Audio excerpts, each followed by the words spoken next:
So we're trying to keep it cool in this town that we recently found that's nearby our new camp. Dutch doesn't really want us to make a ruckus. I can't say I blame him.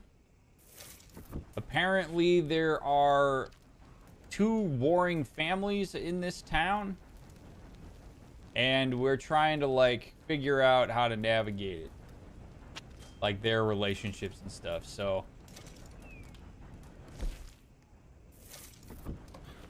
Let me cook up some of these fish, and then we'll get rolling and see what kind of drama we can get into tonight.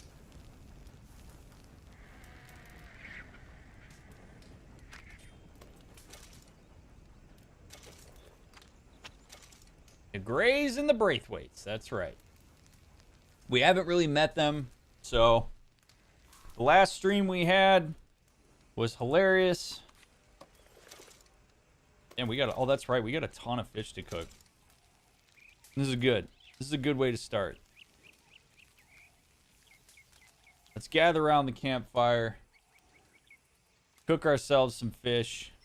Well, I guess I should probably eat one.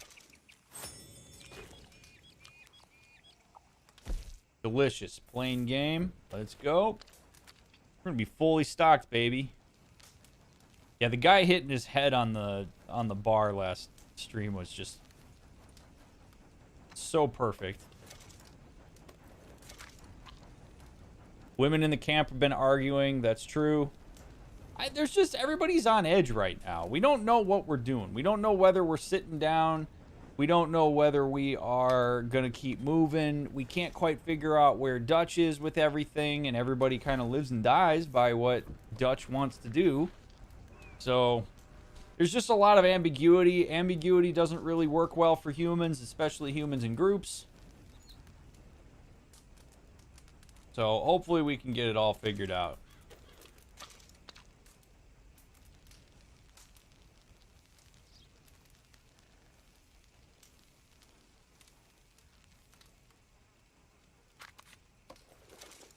It's kind of gross that he just puts it in his bag with everything else.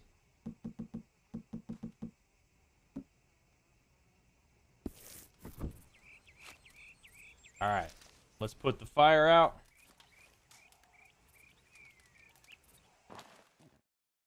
Perfect. Okie dokie. So we got Dutch at camp. We got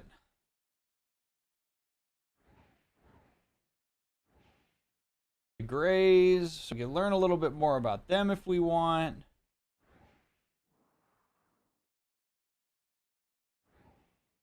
Micah, Winton Holmes, Black Bell. Let's go,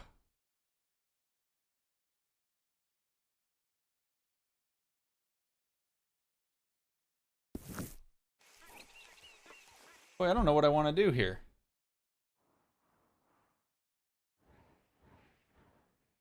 Let's go, let's go collect that bounty. Oh, that's right. We were going to collect that bounty, and we didn't end up doing it. We played blackjack instead. Let's go collect that bounty. That's a good way to start us off. Go get ourselves some cash.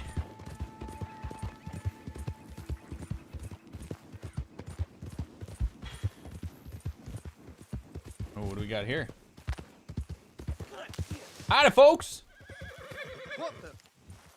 Why don't you mind your business and keep walking, huh? Sirs, I reckon I just want to know what's going on here. Don't have to tell me twice. What are you fellas doing? Trying to... Get lost now. All right. Doesn't much seem like something I want to get involved with. That's right. Run along now. I am. Have a good one, fellas.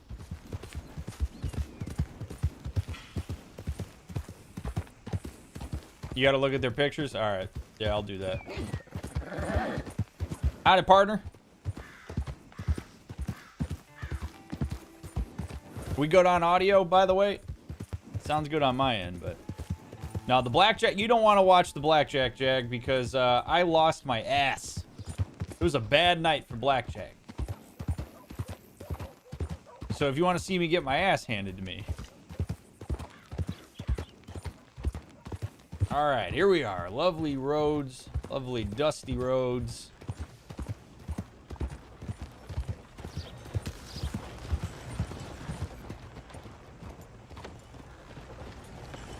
What are the odds that Steve dies on this stream? I don't know. I sure hope he don't. I don't want no trouble.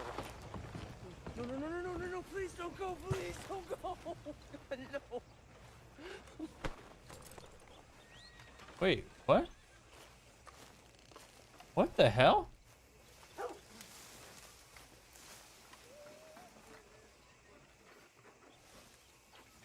Sir? I've been trapped down here. Why are you dressed up like that? I've seen some sick perversions in my time, but this one might take the prize. No, wait, please. You've gotta help me. It's that crazy gunsmith. He made me dress up like this. He's got me chained to the goddamn bed.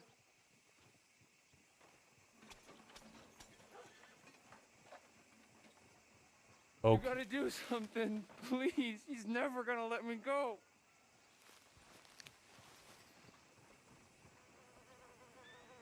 okay. Please, you gotta get me out of here. Would the gunsmith really be stupid? I mean, I want to believe this guy. Would the gunsmith really be stupid enough to put this guy by a window where he could yell for help? That seems a little weird. But I suppose I could go talk to the man if you're in that much distress, sir. Oh, Mr. Gunsmith. Well, welcome, partner. First time? Howdy, sir. I'd like to have a conversation. About the new faces in town. Rhodes is welcoming, to be sure, but we can't just let old types have their way. Sir, I'd like to have a conversation about the man in your basement.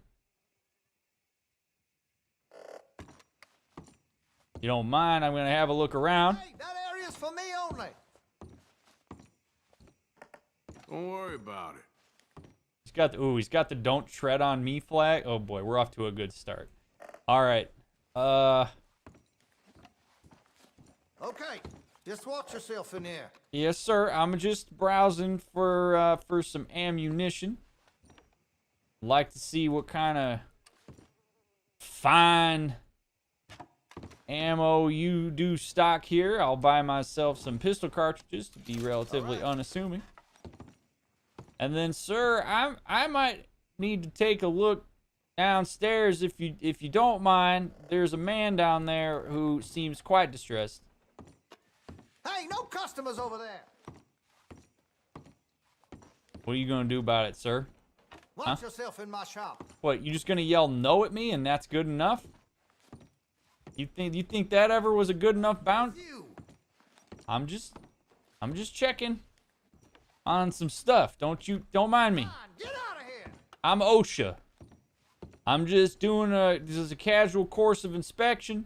I won't do business with you, and I don't want you in here, so go on. Sir, I'm just doing my inspections.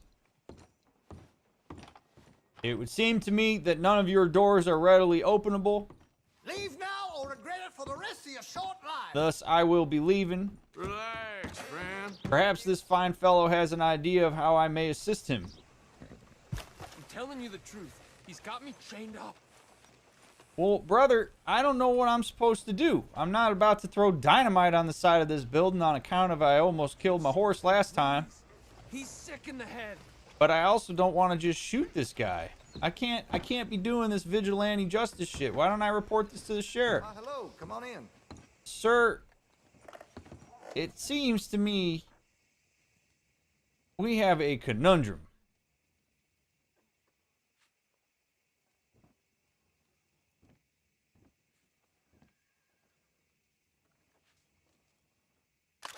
Oh, hey, that's a piss-poor move. I want to see what's in that basement of yours. Show me. Right now. Nothing to no worse down there, I swear. Well, why don't I be the judge of that? Open it now. All right, all right. I ain't got nothing to hide. I got my boy sleeping down there. It's such a shame to wake him. You know, you can always come back after he wakes up.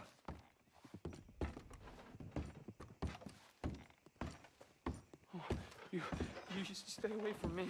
Know what I tell you about talking to your pa that way? Oh, thank God. Don't shoot me, please. Just leave us be.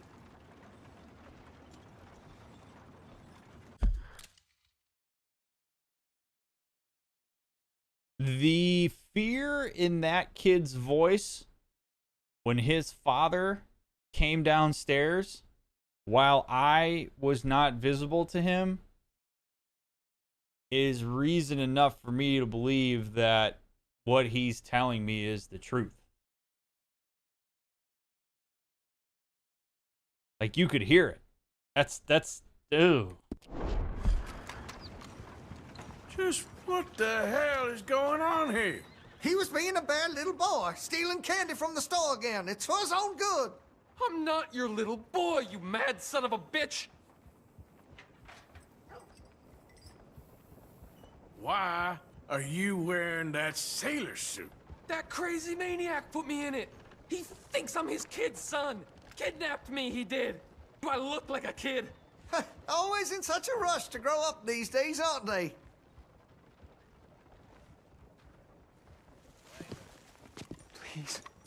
Please help me. He's got me chained up here.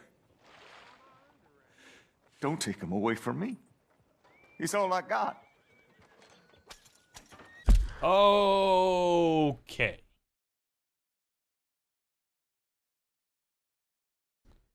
Word to the wise. Forced closeness and relationship, in this case by way of literally chaining the person downstairs, that ain't it. That's not a quality relationship.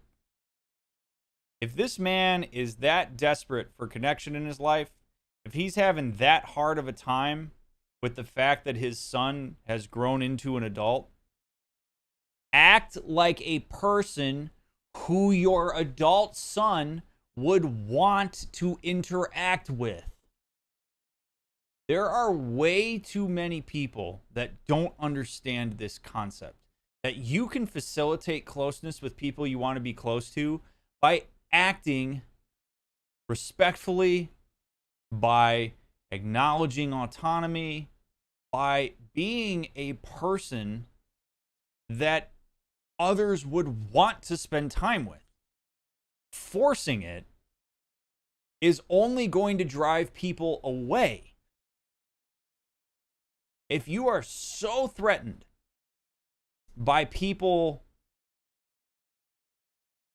creating distance because they have their own lives to live, that you overcompensate by trying to just chain everybody to you metaphorically, that is not the route. All you're going to do is push people away. Focus on how you're showing up to interactions, how you're showing up to groups. Look at the common denominator of your relationships if you notice that people are putting distance with you, and recognize that distance is healthy. It's okay for people to grow up. It's okay for people to live their own lives. And sometimes people get so anxious about what they're left with because they over-involve themselves in others. They care so much about other people's well-being that they forget about their own. And then when the people that are around them go away, they don't know how to handle what they're left with. And then they do shit like this. Maybe a little less concretely. This is a big yikes. Please, don't listen to that maniac. He ain't my father. I can't lose him. Not again. Dude, I cannot. Shackles, I can't spend another day down here. I cannot side with you, No, sir. the chains! Shoot the chains! All right, just chill, brother. That's really scary. Him initially seeing me pull my gun as being an attack on him, this dude's put this guy through the ringer.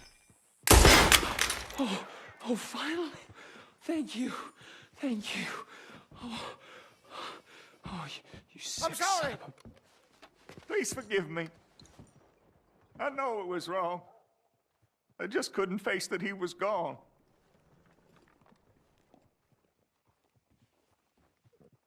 I was teaching Sammy how to hold the rifle proper out by the river.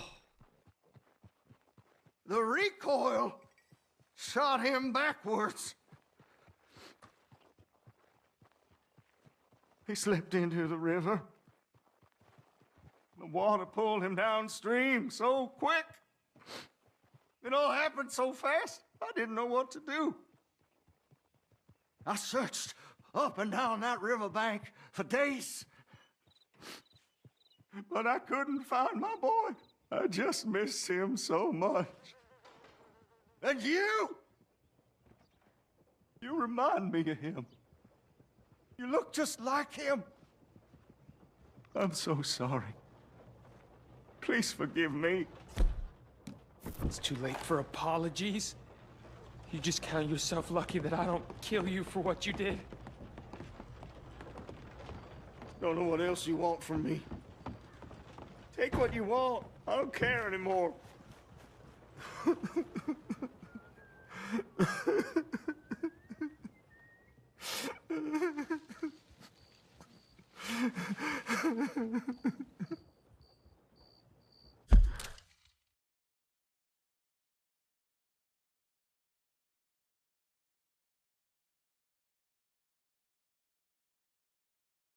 This is a classic example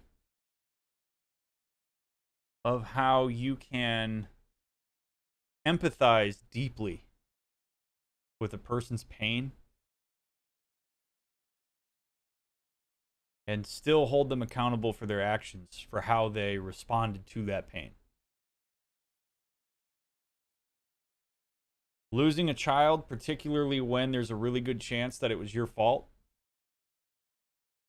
we've been over this so many times, is absolutely devastating for a parent. This guy lost himself when he lost his son. And probably has created some really awful narratives for himself. And it's gut-wrenching. And in the haze of all of that, probably didn't talk to anybody. Tried to take control of an uncontrollable situation. And his way of doing that was to find a person who looked like his son and then chain him in a place where nothing bad could happen to him. That's him taking control. That's him, in a very maladaptive way, trying to make amends for what he did to his son. But that ain't it. That ain't healthy. First of all, this guy's not his son. Second of all, what he's doing is legal. Third, that's not actually going to bring his son back or make him feel any sense of closure over the fact that he lost his son, because deep down he knows that that guy isn't his son. What he did is wildly inappropriate, wildly not okay. And we can't use his grief and pain to excuse that decision, because it was a decision that he chose and made and carried out. He doesn't get a pass because he was in pain. This is an explanation for what he did. It is not an excuse for what he did. And it is very important to make that distinction, which is why I always say you can feel however you feel, but you are accountable for the narrative and the behaviors that happen afterwards. Beautiful example of that. I feel terribly for this guy, but that's not the way to do it. This guy, if he saw a therapist after he lost his kid, maybe this wouldn't have happened. We could have helped this guy make better choices. So this man can make amends to me by allowing me to loot this weapon case. And taking this Lancaster repeater, which is quite delightful.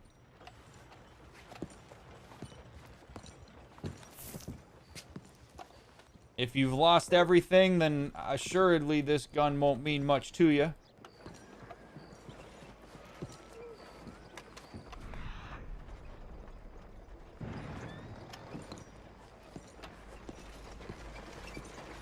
I'm so sorry for your loss, sir, but I really recommend that you not...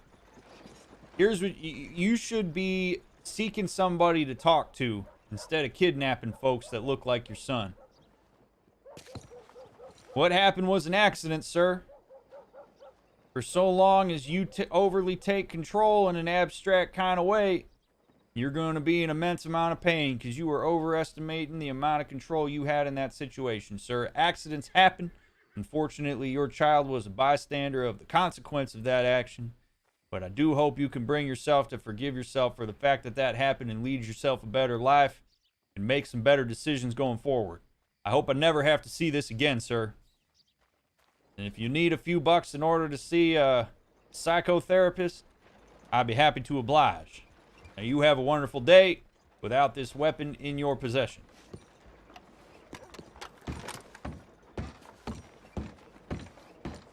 Yeah, what's in his hand is a picture of his son.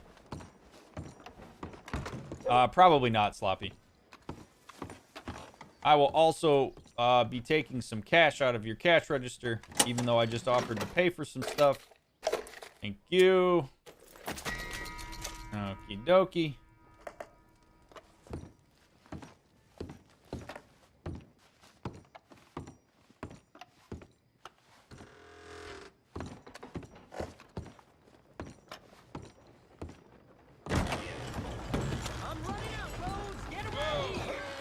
Howdy, folks. Have a nice evening. Evening.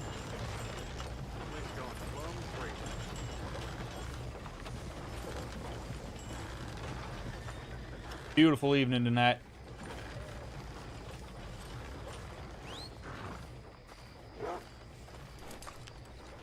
A.R. Billard, Undertaker.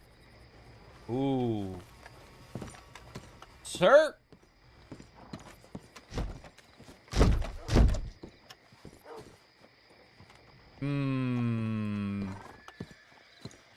Just like an Undertaker not to leave his front door open during the twilight of the evening. Sir, I do declare you owe us some money. I reckon it's about time you come on out, sir.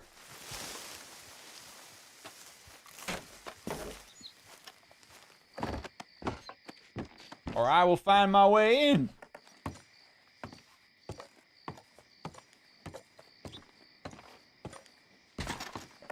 I'll slide down the chimney like Santa Claus. No? Oh, that would have been awesome. I'm gonna stomp on your roof till you come out, sir.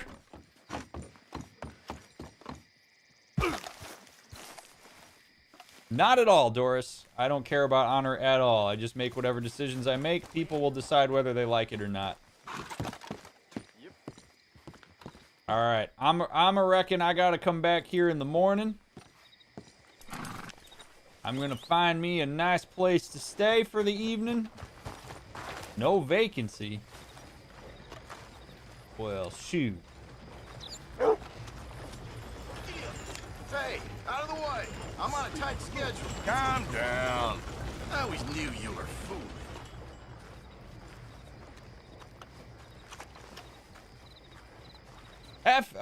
Fick, what's up? Ika, good evening. Good to see you, sir.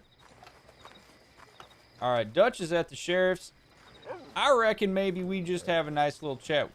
Is this dog taking a shit? Are you serious? That's a thing? Good boy. Let me just study that. I can't believe that's in the game. Who's a good boy? Who takes big fat dookies in front of the sheriff's office? Yeah, good boy.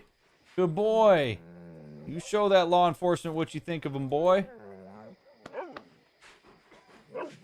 Okay, good boy. Yeah.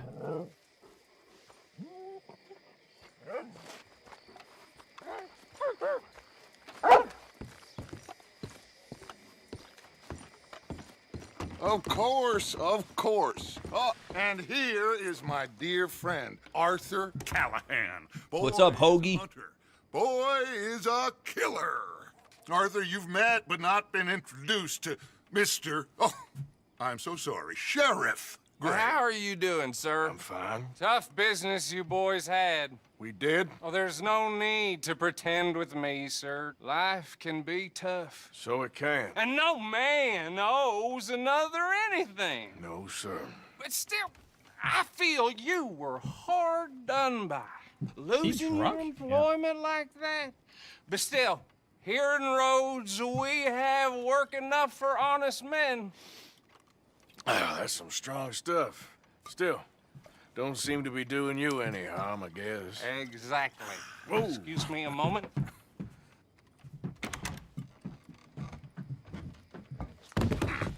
I told you we was moving up in this world. Deputies. You have finally lost your mind. Amongst these drunkards, hillbillies, and slavers?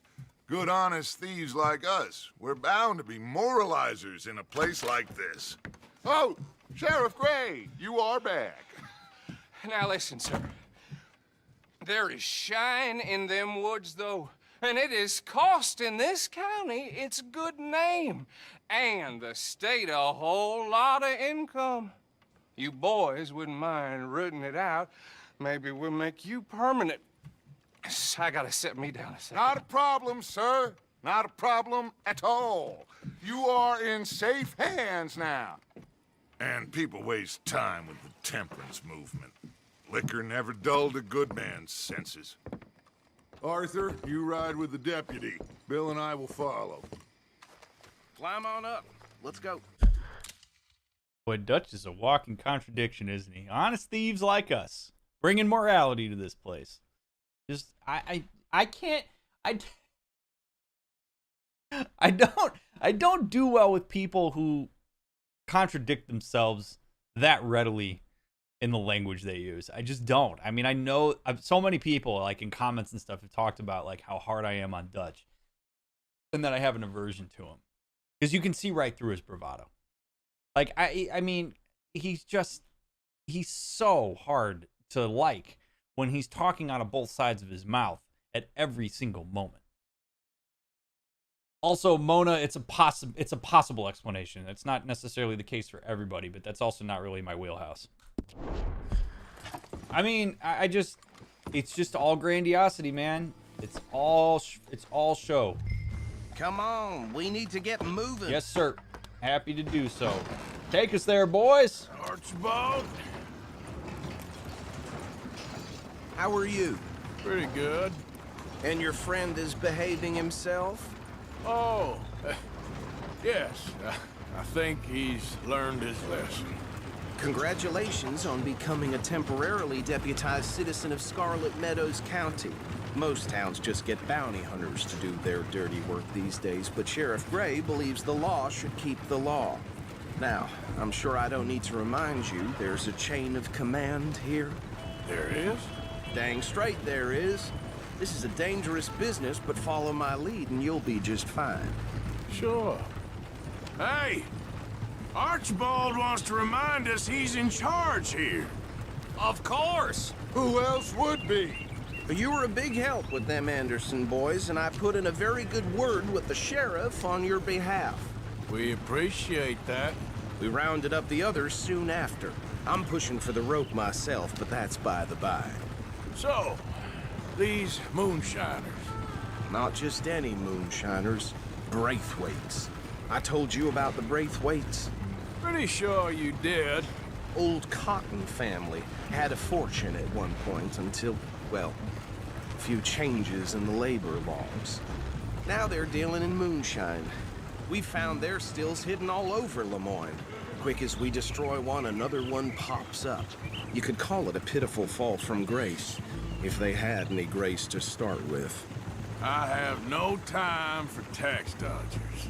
Not to mention the fact that Catherine Braithwaite has a rather expensive interest in thoroughbred horses to maintain. But I heard something about it being gold these families were fighting over. Well, that's the rumor. But the Greys and the Braithwaites think the others stole a fortune from them. But it happened so long ago, I don't know for sure if it's true. Must be tough being rich, huh? So I imagine. That badge rather suits you, Mr. W. Yeah. I thought so, too. Does it feel good to be back at it, serving your country?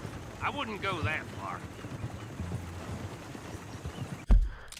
Why does Dutch get to get away with all of this? Why do none of his gang members call him out on somewhat obvious contradictions he makes of himself? Because I think most of the people in the gang probably aren't smart enough to catch that because they get caught up in his bravado. And two, because people like Arthur, I'm not entirely sure where they would go, and I think they have enough cost sunk in Dutch to their relationship with him that they've just kind of gone with that's just how he is kind of mentality. But people can't separate Dutch from the group. To hold Dutch accountable is to hold the group accountable. To leave Dutch is to leave the group, and a lot of these folks need the group. That's why. So Dutch gets away with a lot of stuff because he's in a position of power and because he's charismatic and because a lot of people they're either not smart enough to catch it, or if they are smart enough to catch it, they don't have any alternative. He's got them right where he needs them.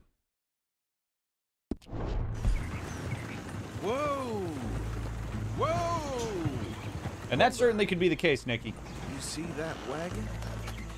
I do.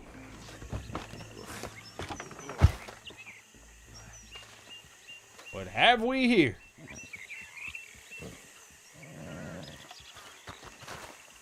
Dear me, that don't look good. No, I reckon it doesn't. Come on, mister. Keep your eyes open. Oh, God.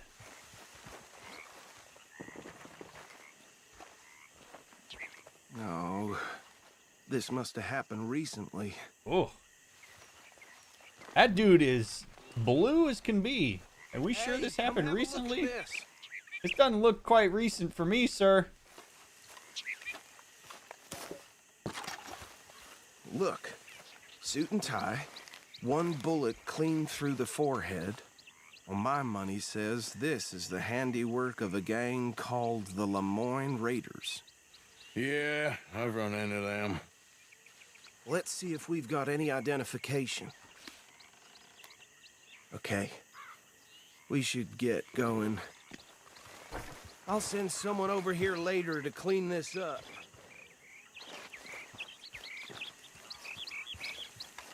Okie dokie. I like how he instantly thinks he knows what it is, or who it is that did that. The Lemoyne Raiders, huh? Scooch! Thank you. Would you mind taking the reins? I want to have a look at these papers. Sure. I'll direct you.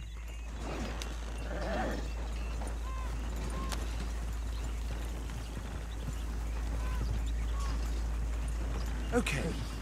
Frederick Mitchell, Lemoyne State Legislator. Poor fella. Ooh. Yes, this certainly smacks of the Raiders to me. Bunch of ex-Army Free Staters without an ounce of respect for the law. That's 7 government officials they've murdered this year alone. Yep. Not the nicest fellas in my experience. Oh, and I know the Braithwaites are in business with them. No shame. Trash begets trash, my Uncle Reginald used to say. He had a few stories, let me tell you. Town preacher and town sheriff. To drink a sailor under the table before breakfast. He had one tiny hand, like a child's, on the end of a grown man's arm. But anyway, this tells you what kind of people the Braithwaites are. Selling moonshine to murderers. Go right at the crossroads. I tell folks don't even speak to him. Don't even look him in the eye. I'm sure I wouldn't.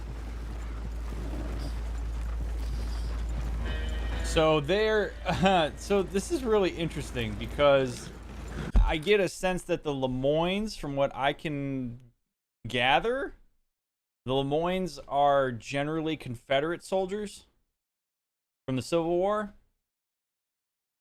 And if the Union, obviously, in winning the war, it's not like all of a sudden after the Civil War, everybody in the Confederacy was like, okay, We lost. I guess we go by union laws now. You won fair and square, so we'll listen to whatever you have to say. No. Doesn't work that way. Being rebels and Confederates and different all became part of a group identity and trickled down into individual identity. So the fact that they're taking out politicians and that they're just this lawless group of bandits makes complete sense, because they literally attempted to secede from the people that are now in power. So that's basically like, I mean, there's no confidence in the leadership. And so people are trying to take matters into their own hands. And you have this on a mass scale here. So, I mean, I'm not giving them a pass at all. But to expect that all of a sudden everybody's just going to assimilate in and abide by the law and just, okay, we're the United States again, is a ridiculous notion, which is why we still see stupid shit like Confederate flags in 2021. That gets into people's blood. This is where education comes into play. This is where, you know, not that you have to agree, but listening, because what we're seeing is these Braithwaites were using slavery, obviously, for a cotton industry that was making them lots of money. Well, when you abolish slavery, you've taken away their workforce. Even though that is a great thing to do, it has taken away their workforce. And so what do? They switch to moonshine. So instead of saying like, hey, you don't have slaves anymore because that ain't cool, but we're going to help you out with figuring out how you can have an actual labor force that you pay fairly, and let's make sure that this is still something that works for you. Instead of doing that, we just go, nope, you guys figure it out. And all they know is to do dumb shit like that. So now they're making moonshine. That's what happens. So we can sit here and blame them all we want. At the same time, it's an institutional failure that it didn't get them integrated in a way that they could play nicer with the rules and actually integrate into the society that's developing. Instead, we're sort of enabling their rebelism by not really reaching out and working with them and educating them and trying to help them understand what is possible.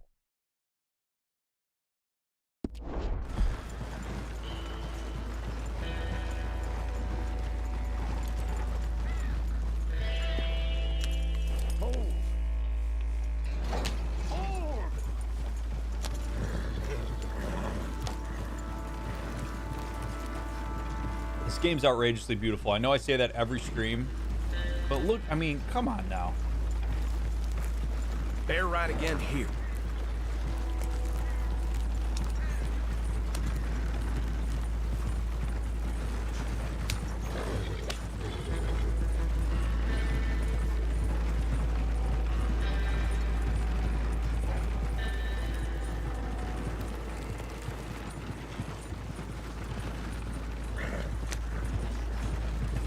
I have the memes channel open on my Discord next to my OBS. I'll use this opportunity for this quiet part in the ride to just say, if you're here with me live, thank you so much for being here. I appreciate you all so much. If you are watching the VOD, welcome. Thank you for watching my VODs. I hope you enjoy these, even though you're not here live. Please take a second to follow me on all the socials that are down in the description. Put a like on the video if you like what you're watching. Also, if you feel so compelled to support the stream financially, there are memberships available. And also you can tip. Links in the description, or press the join button, and all of that goes towards benefiting the stream. Thank you for being here. Y'all are fabulous. I love these conversations. Here we are. So what was I saying? Something about the Braithwaites, I think. Even saying that word makes me sick. Now, anyone we find here, we bring in alive, understood? Round them up, then take this operation down for good. Come on. Let's see what we're dealing with.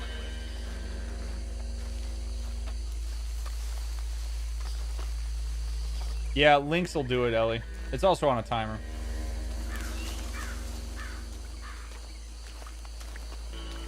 All right, fellas. See? What did I tell you, boys? What did I say? I said this place was crawling with vermin, and we just found ourselves the rat's nest par excellence, as they say in Paris. My aunt, she went to Paris back in '78. How will you handle this? Well, the way I said... Let my friend here decide. He doesn't have your fine way with words, but he is definitely the man for the job. Let's split up. Arthur and Bill, me and Archibald. You boys want right or left? Give me left. We'll take the left. Let's stop these filthy, degenerate tax dodgers. The cheek of them. A fine idea. The degenerate tax dodgers. We need them alive. Okie dokie. Knock them out and tie them up. You got it, Bill. Deputy Williamson. See one by the bridge over there? Oh, I see him. And I reckon I'm gonna swim across here. All right, nice and easy, chat. This is the kind of thing where shit goes wrong real fast if I ain't careful. I do reckon the cover of fog may be, How the hell did Bill get over there so fast?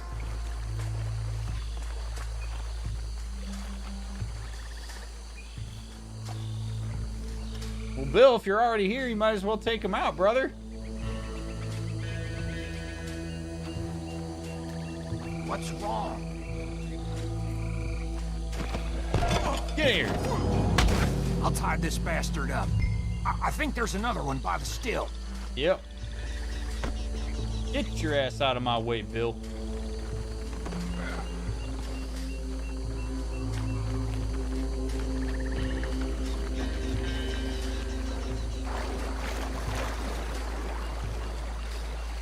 Deal with the last one, get him to the wagon. You got it, Dutch.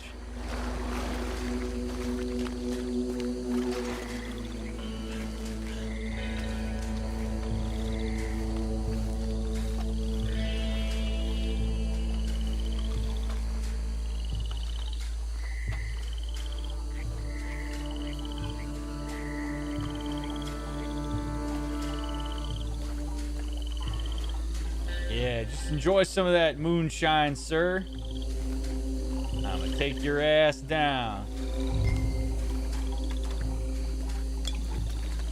Jesus! We could have just grabbed him. My God, Arthur. No! What are you doing? What are you doing? I want to hog tie him. Not punt him into the river. I'm so bad at this.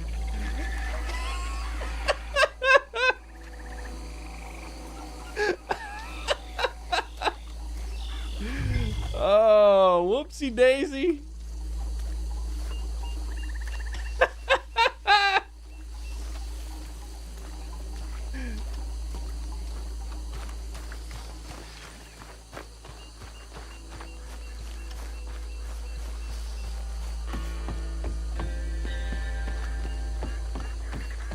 Oh boy. All right, fellas. Hopefully he ain't dead. This one's wet. I think that's it. Well, what do we do now? We better destroy all this. Any of your boys can handle explosives? Sure. Anyone but him. So, Think you're real funny, don't you? Tell me about That is the last time I'll mention it, I swear. Yeah, I'm sure. Well, years ago, they was the finest family around. 1,000 acres or more, 300 slaves, and, well, decadence crept into their way of living. Decadence and debauchery. Kind of like in England, which is why they cut the king's head off. And at the same time, the Grey family came from Scotland recently, maybe 120 years ago. And they challenged the Braithwaites. And over time, a feud developed. With the Greys being right and proper in pretty much everything, and the Braithwaites being uncivilized and English in their manners, if you know what I mean. And so it has gone on like this for years. Please tell me you're almost done, Arthur. Sure. Yeah, just eavesdropping because I want to know more lore. Second. I don't get... Okay, so there's the cynic in me. The absolute cynic in me that kind of knows how shit like this works. Thinks that there's probably a good chance that the law enforcement around Rhodes is maybe in the pocket of the Greys. Because I don't really know how this guy could just sing the praises of the Greys and just absolutely hate on the Braithwaites. That doesn't really make sense. Like, that much bias, not great. I don't want bias in my cops. I want cops that are aware of their bias and do their best to protect and serve all folks. So I gotta believe that, like, they're in the pocket of the Greys. They've gotta be. Because, you know, rich people have influence. They like to throw money in certain directions where power can be reinforced. What better place to do that than with law enforcement? This guy is so transparent without even realizing it.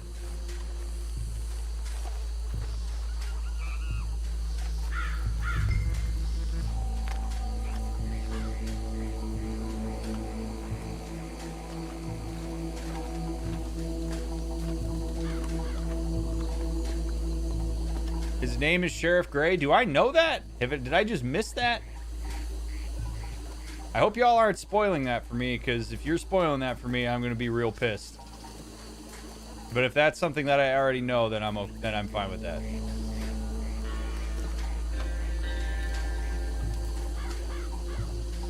I do know that? Okay.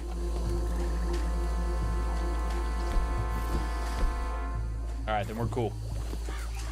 Alright, let's dynamite this place.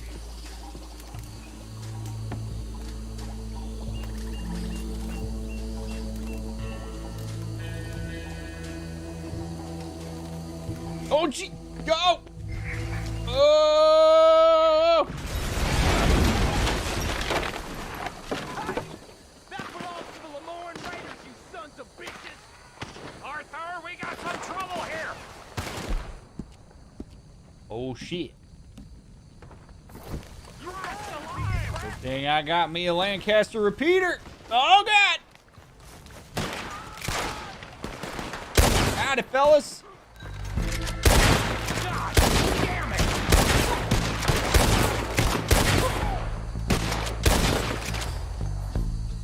Where did these sons of bitches come from? Alright, boys! We're putting you out of business! Oh, shit. Blood for every drop of that gun!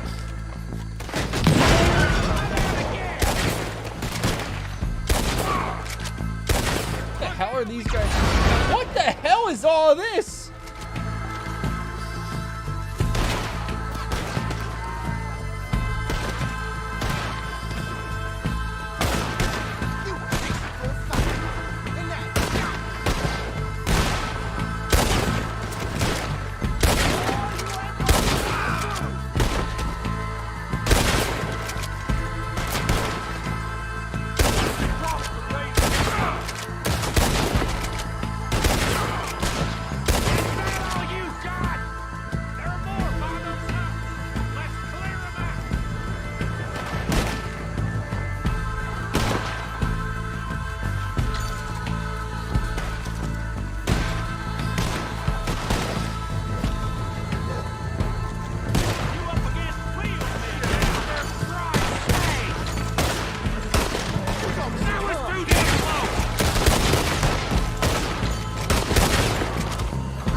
No, sir. No.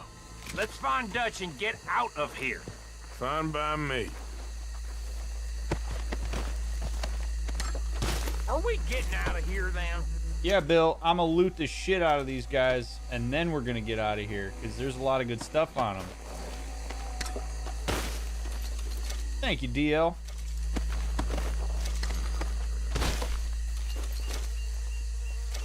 Osha would be proud.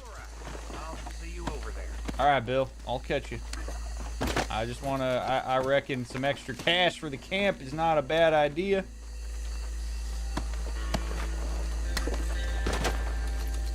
The only two things in life that are certain are death and taxes, and these folks didn't choose taxes, that's for sure. So your boy had to make sure it was the other one.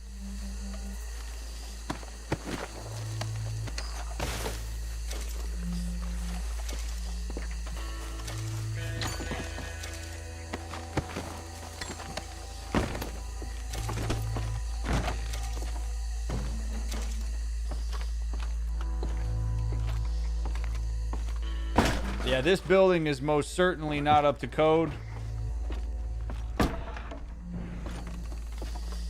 What kind of shitty operation y'all running out here?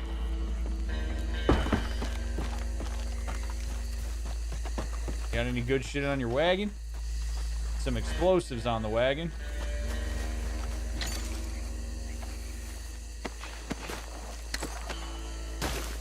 Yeah, early IRS was not to be messed with. That's for sure. Yep. I mean, look at this. These unsafe. Okay, hey, this is just a public service announcement from your local OSHA man. I just would like to point out that in these unsafe, hazardous, dangerous, filthy working conditions that have been facilitated by very poor management, you will see that there have been many deaths that are the result of these poor working conditions. This is why I, your fine local OSHA contractor, am here to ensure that these types of deaths do not happen on the job. If you have working conditions like this and you'd like to make sure that one of the fine folks at OSHA comes through to check it out to prevent these kinds of mass casualties, I do reckon you give us a call. We will send an operator out mighty quick. Too many workplace accidents are the result of poor working conditions and an inability to hold people in positions of power accountable, and that is why we here at OSHA like to throw the weight of the federal government their way to ensure that they are keeping you safe. This has been a public and service announcement by your local OSHA contractor guy. All right, I think I've made my point. This is why we need OSHA.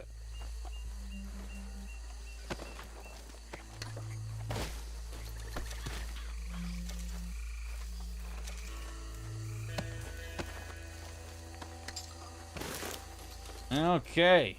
I mean, these guys have lots of ammo and dollars on them. Look at it. None of these people are wearing hard hats. None of them are wearing bulletproof vests. I mean, I gotta believe that very few of these boots are steel-toed. I just can't say that I'm fond of the conditions here. You know? It's just not great. Everybody's drinking bourbon on the job.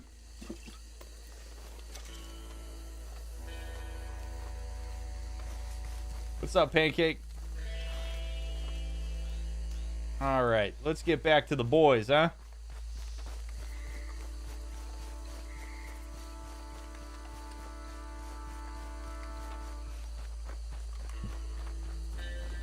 I work for the people. I'm a man of the people.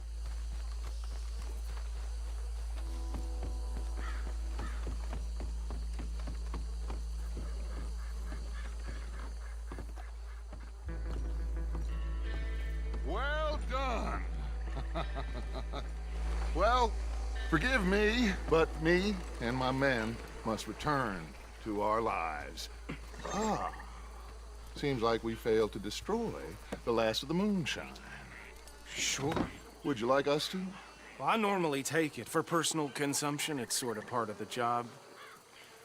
But I better get back home. Why don't I just take a jug or two and leave you boys the rest to show that there's no hard feelings on account of the war? We are all Americans. Of course. My cousin, Webster, he used to say some of us is not as American as others, if you know what I mean. Only I didn't quite. Come on, on, you degenerate, no-good, white trash, hillbilly piece of scum. I know you, Billy Lime. Finally. You've always been a piece Finally. of crap. Come on, move it. We have a life Move it! on a land so stupid, a backwater so backwards that even we are like geniuses. Bill, get this stuff out of here. Come on, you ride with me. Okay. There is no...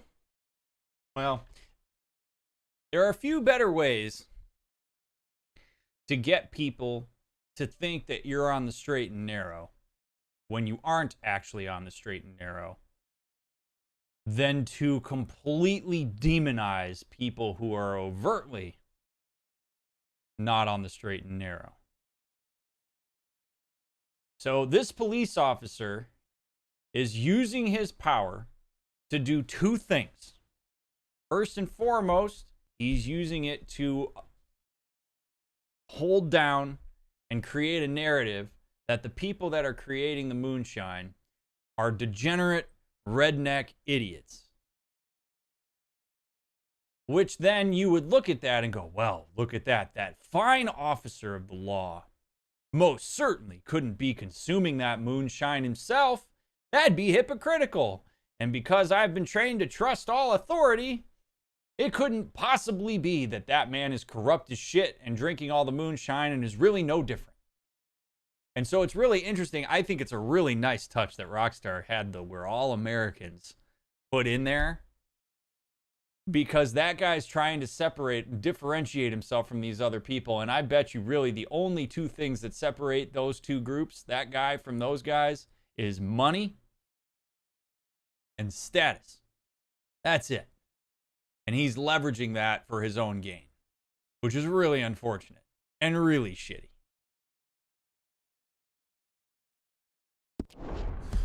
Should I stash this somewhere near camp, boss? Yes, show it to Hosea. I'm sure he can find a use for it. Bit of trouble back there, Arthur? Ain't there always? From what they was yelling, I think they were the buyers. Old Archibald didn't ask too many questions, so neither should we. I ain't planning to. That was worth the effort, though. Deputized and hiding in plain sight. These lawmen, these two families. I mean, I really think we can play this from all sides. It's got Hosea written all over it. This is starting to sound like the Young Dutch again. What do you mean, young Dutch? I'm as strong as I have ever been. Hey, you know what? Why don't I race you back? Okay, you're on. That's the spirit. Okay, on my word. Set, go! Oh, you dick. Steve ain't gonna win this race. There's no way Steve wins this race. Not with that white stallion that Dutch is on. But come on, Steve. You weren't much of a rider. We'll see about that. Come on, Steve. Giddy up, buddy.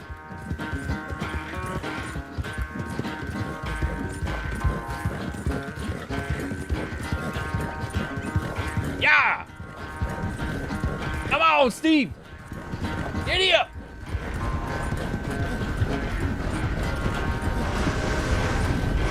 Come on. Keep it going. Anytime you want to stop for a breather, you let me know.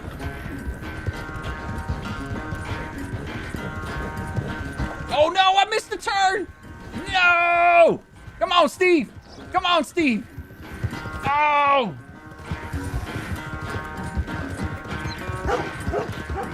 Let's go. Come on. Come on, Steve. There we go. There we go.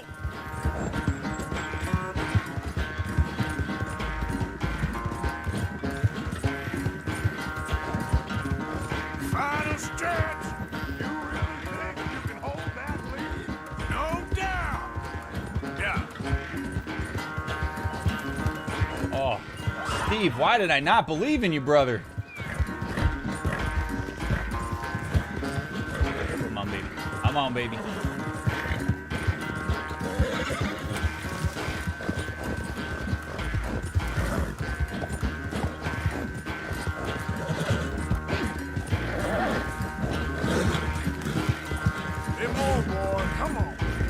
on. Give me more. Give me more, Steve.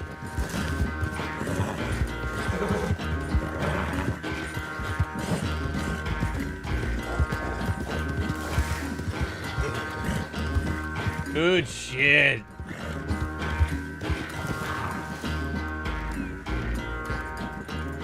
I never knew you were quite so good at running away, Arthur. I never knew age had slowed you down quite so much. Well, time is a bastard. When you get to be my age, well, you'll know that better than anything. Be well. I had fun with you today.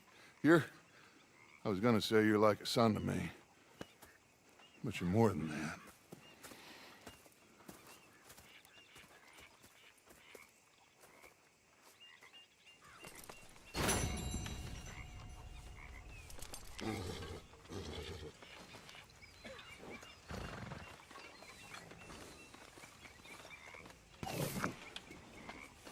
How's it going?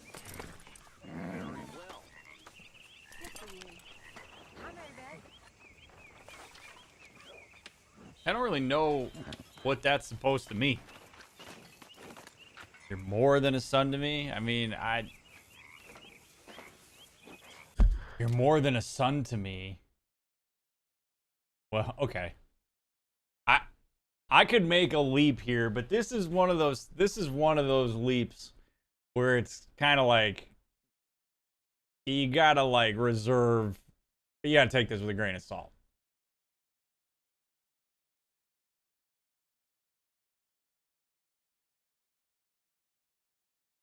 I think Arthur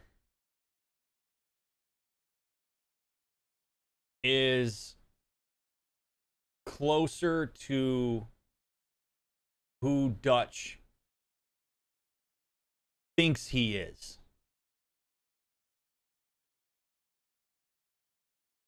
And Dutch sees his idealized self in Arthur. And that is simultaneously something that he can admire, particularly when they're doing something together. But it's also something that can threaten the hell out of him when there's any form of dissent. So when he says to Arthur, "You're more than a son to me," I think in a way he's saying, "You're me. You're the ideal me. You shoot straight. People respect you. You command confidence in the people that are around you.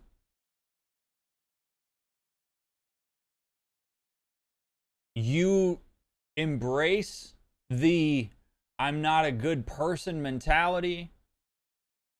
You get shit done. You're in the trenches." These Arthur embodies many of the qualities that I think a lot of us wish that Dutch had. And Dutch, I think, is smart enough to know that that's the case. I think Dutch knows that a lot of what he presents is a farce. And so he's very likely to idealize Arthur. And I think that's why he keeps Arthur so close. He gets to live out his idealized self vicariously through Arthur. So if I was going to take a shot at what he means by "you're more than a son to me," I think that might be what he means.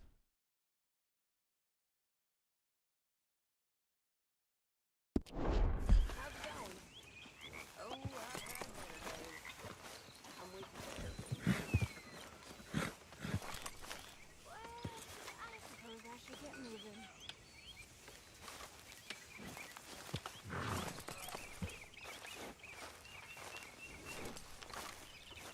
Javier!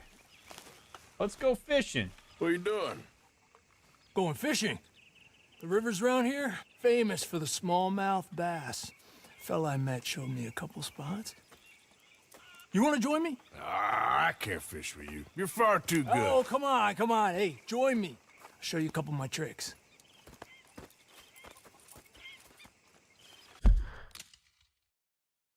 You think Dutch is sort of trying to live through Arthur like some parents do with their kids? I don't know about that. I think Dutch is maybe a little too self-absorbed for that.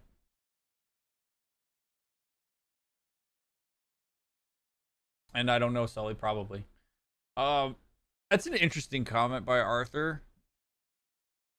Oh, I can't fish with you. You're too good. Who cares? We're going fishing. Why on earth would it matter who's good or who's not? Aren't we just going to spend some quality time? Why's it got to be a competition? That's There's a very... spot not too far from here. I'm going to watch wanting this. to try out. Glad you're so excited about this. You will be too when you start pulling out smallmouth.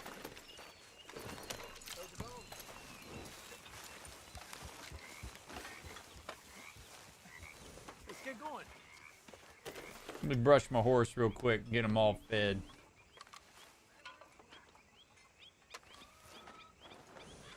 Are you coming or not?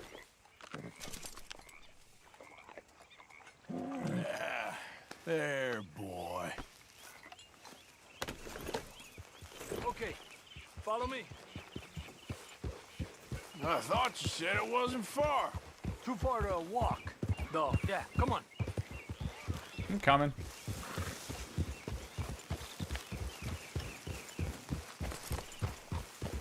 Ha! Been a while since we rode out, just you and me. Probably since we went looking for John on the mountain. Already seems long ago. How you feeling about everything? Been a strange couple of months.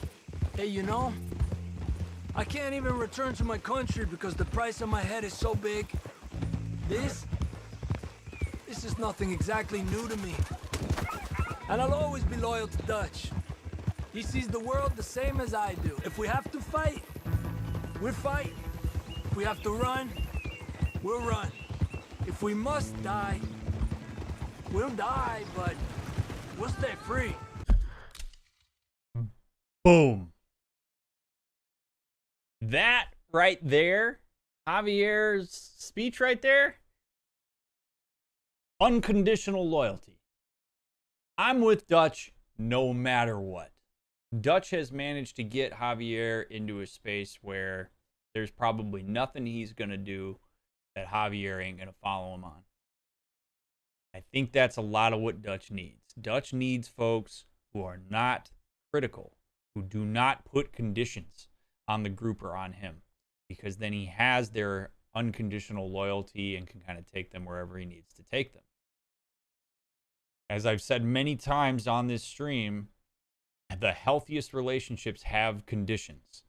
Unconditional positive regard, unconditional loyalty gets people into trouble more often than it makes them healthy.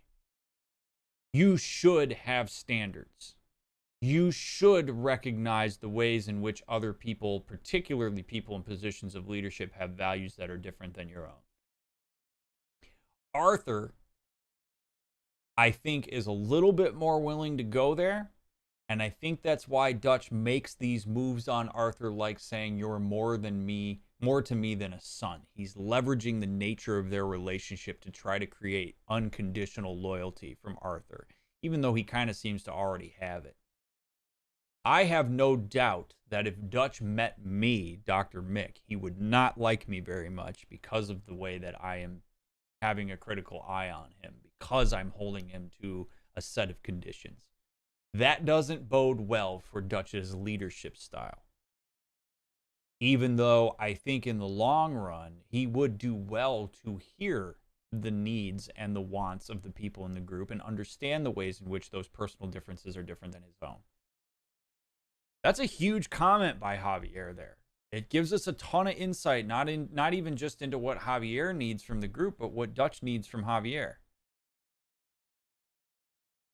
I don't know if Dutch wants a cult-like dedication, but I mean, it's pretty close. Like, Dutch gets his ego needs fulfilled through the unconditional loyalty of folks to his mission in the group, a group that he has not differentiated himself from, and Javier fits that.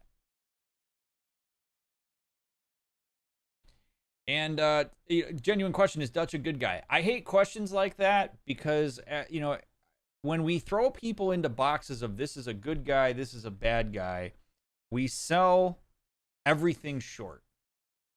There are good people that are capable of doing bad things, and there are bad people that are capable of doing good things, so to speak. People are too complex for us to throw them into bad versus good. Because as I've said to y'all so many times, if you get into a person's psyche enough, if you ask them the right questions, if you remain curious enough, you will find that the decisions that people make always make sense to them in some way, shape, or form. And then we decide and cast judgment on whether those things are good or bad. But I will never say Dutch is a bad person. And I won't ever say Dutch is a good person. Dutch is just a person who does certain things. And those patterns can certainly, are worthy of judgment from whatever our point of reference of value is. And if I are people who love Dutch, I can respect that. He just doesn't do it for me.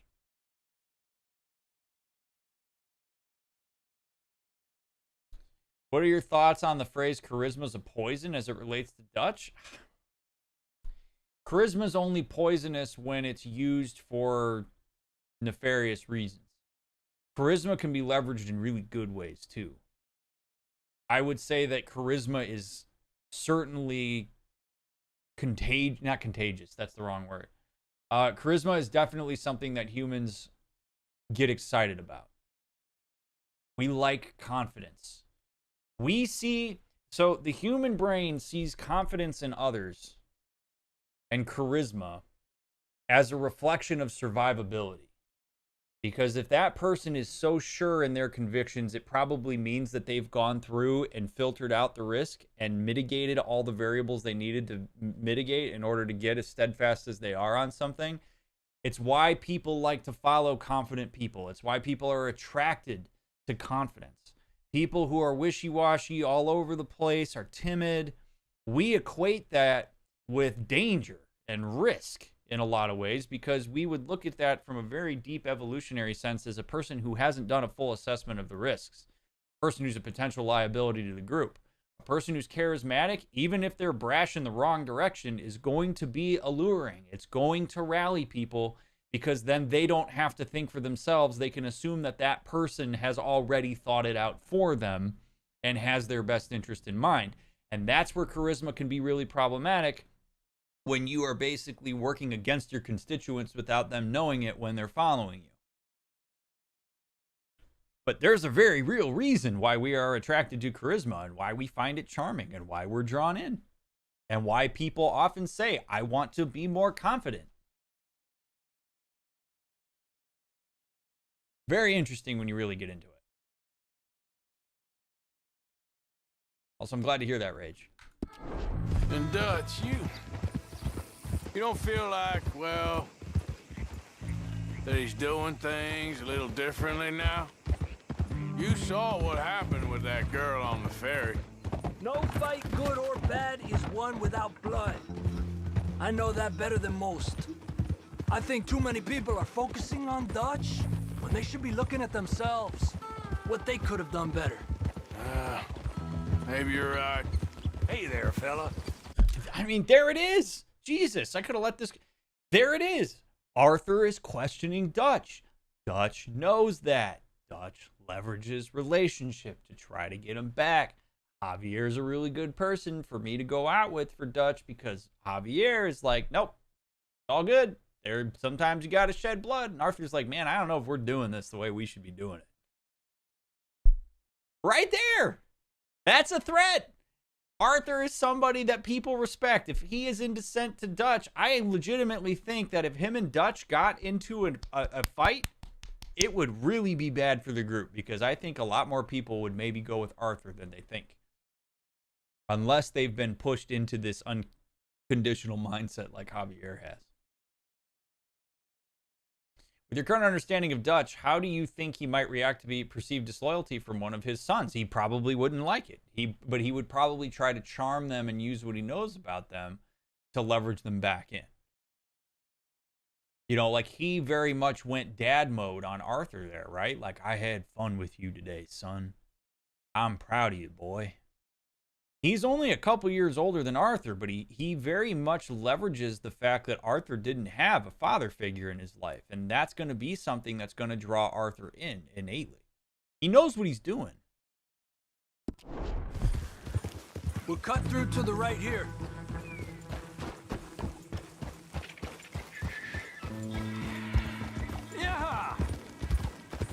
other day, I rode down to the Lanahatchee River. I caught some beautiful steelhead trout. You mean the Lanahatchee River?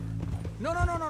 The Lanahatchee. It runs right near here. Yeah, but it's pronounced Lanahatchee. Why is everything in English said differently than it's written? Make us Good feel question, stupid. Javier. Oh, you're asking the wrong fella.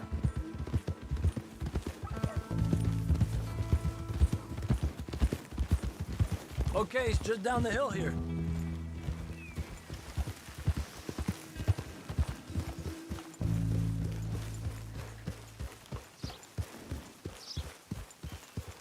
This was not close, Javier. Whoa! Hey, why are you getting off? Okay, come on. Let's go try our luck. Why am I getting off? Because you got off. What, am I supposed to just sit on my horse? Pretty country. Beautiful. Come on, let's go see what's biting.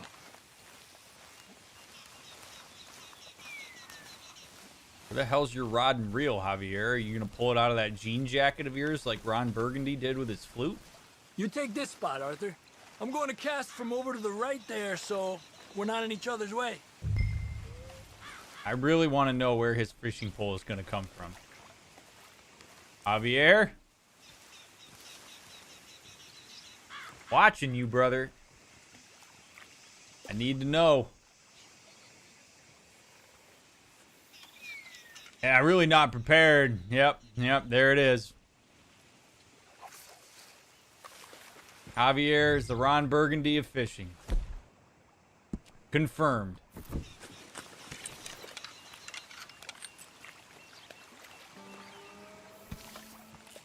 Oh, what kind of bait? Bobber fishing, corn bait, cheese bait, bread bait. Let's go bread bait. Bread bait is best for catching perch and redfin pickerel. Maybe that's not right. Attracts smaller fish such as bullhead catfish and chain pickerel, rock bass, and bluegill. Let's throw the lure on. Let's see what we got here. I don't know. I didn't go to school for fissioneering.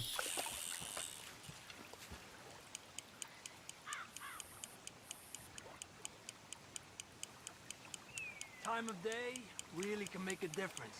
They feed early morning or late evening because that's when the insects are more likely to be out. I'm pretty sure I should bobber fish this.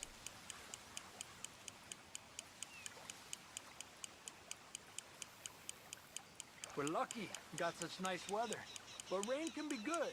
Sometimes big fish think the raindrops are insects.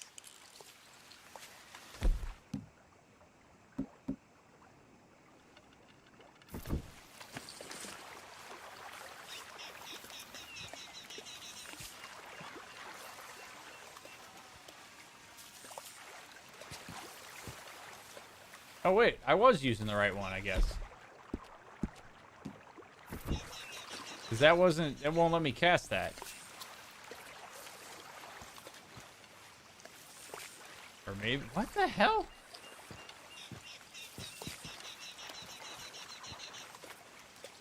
Why can't I fish?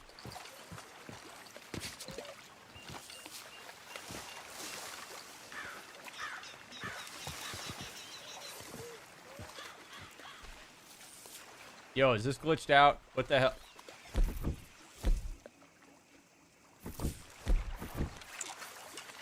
Let's try this again. Okay, item wheel.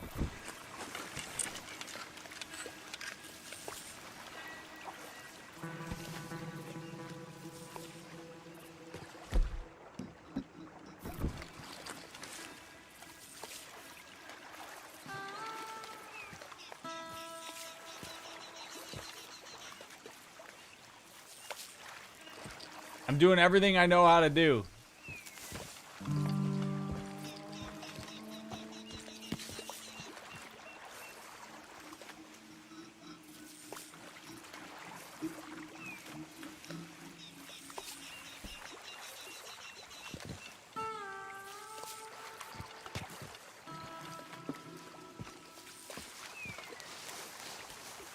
Like I'm clicking everything. Fish from the rock. I'm trying.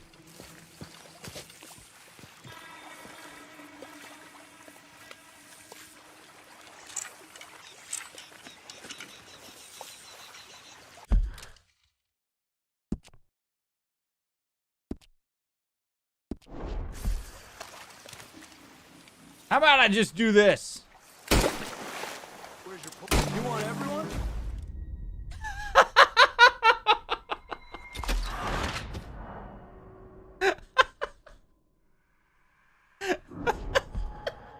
You take this spot. All right, that was one way to do it. Right there, so we're not in each other's way.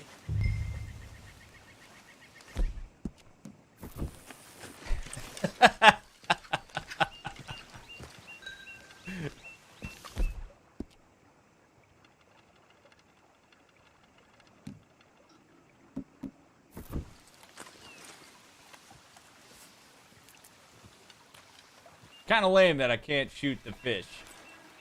All right, there we go.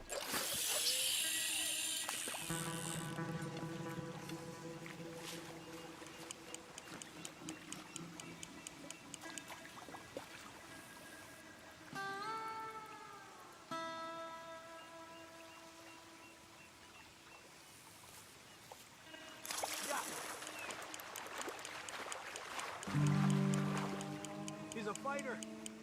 Trick is, let him tire himself out. Where's my bobber at?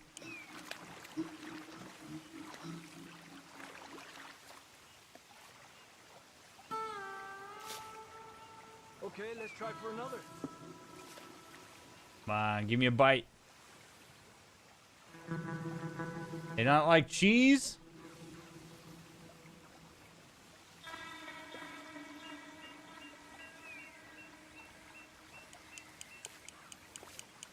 Another one. Come on. Look at that. That's a good looking. Javier's over there just catching everything.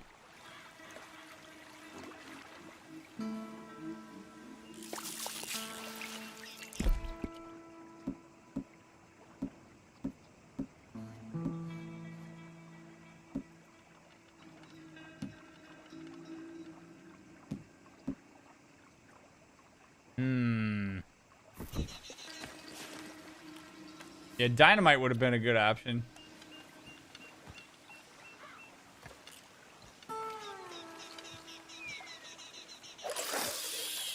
Try the corn bait. Another one. Javier, what are you using, brother? This is an angry one. Look at that.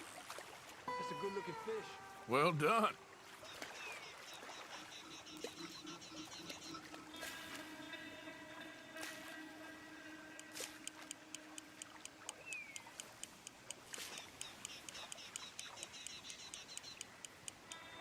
Boy, Arthur wasn't kidding. Javier is way better.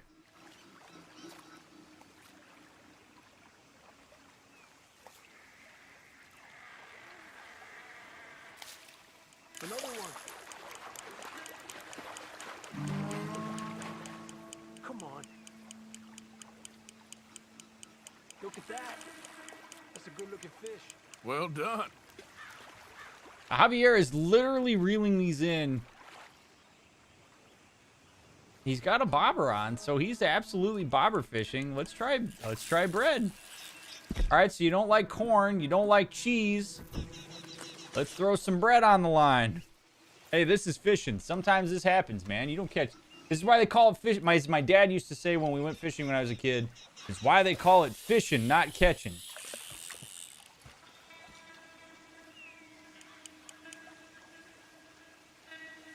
Another one. This is an angry one. Look at that. That's a good looking fish. Well done.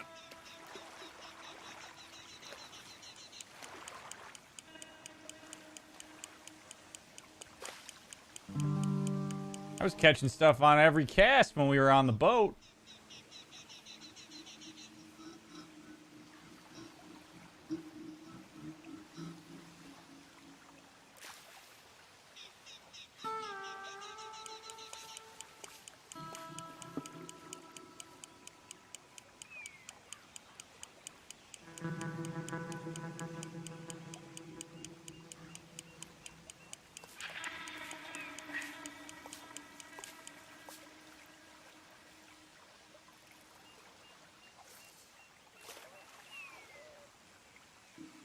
This is the stream now.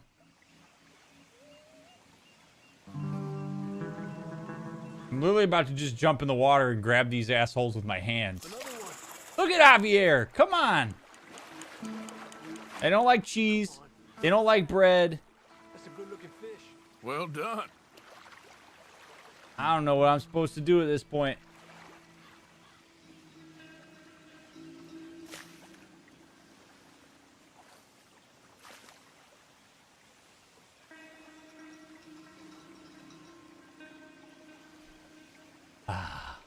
Chat, tell me how your life is right now, because we got time. These fish are skittish from when I shot them last load. See, this isn't the kind of realism that I expect in my games.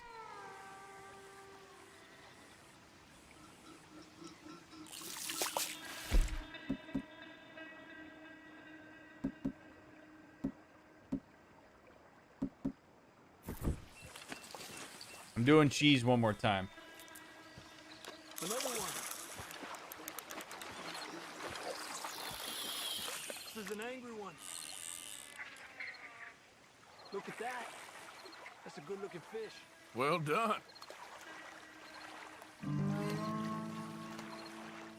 Come on.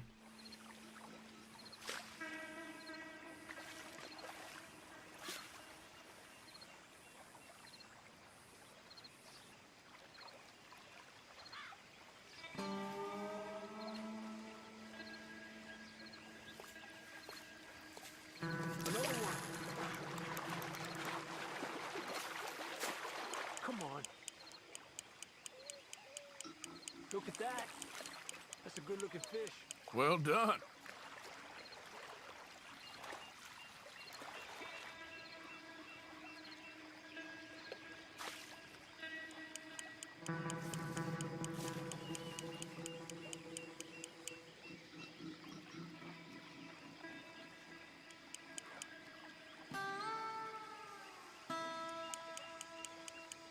I'm psyched for the new Fridays with the Fellas idea. Me too.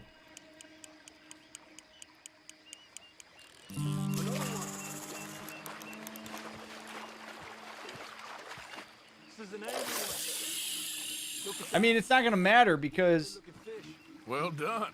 Javier's going to catch literally every fish in this pond. And then we won't have to worry about me catching a fish because he's caught all of them.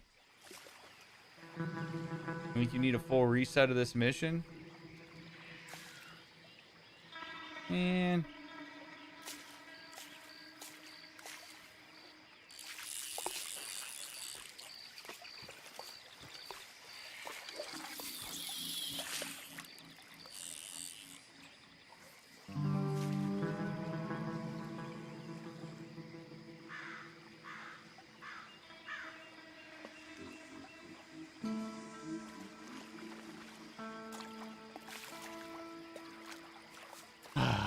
Fishing with the fam.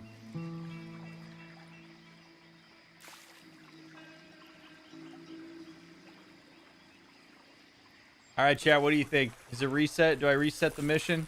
Because I really don't like... This doesn't seem... This just doesn't seem right. I can't imagine this lure is the one I'm supposed to use. Well done. Try walking back to your horse.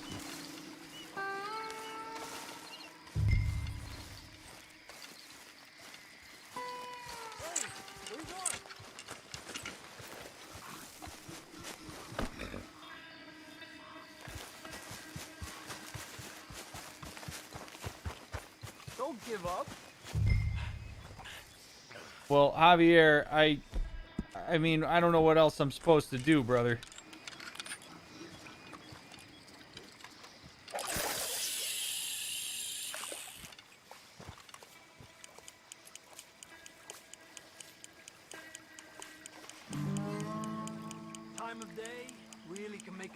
Yeah, we've been here for all of it, so that works. Morning or late evening, because that's when the insects are more likely to be out.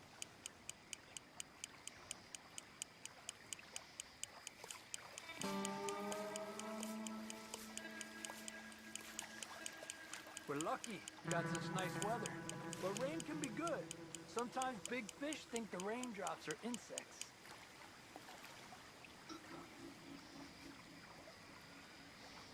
The hell? Another one. Yo, this is scuffed. This is an angry one. Look at that. Well done. I can't even. Oh my god. All right. Well.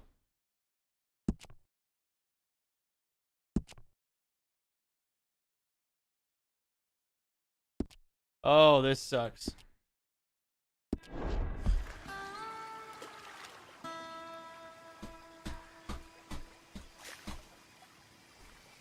Yeah, I literally can't. I can only hit escape.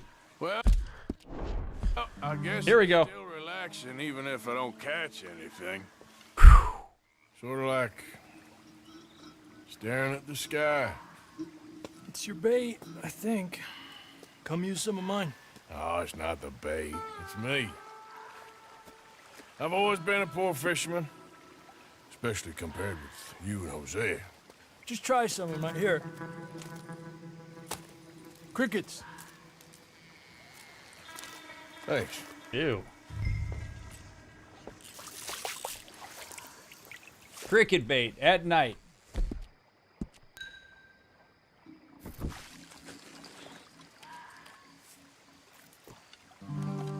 I would not do this. In real life, I would not do this. As soon as he said crickets, I'm out. No way. Look at that. That's a good looking fish. Well done.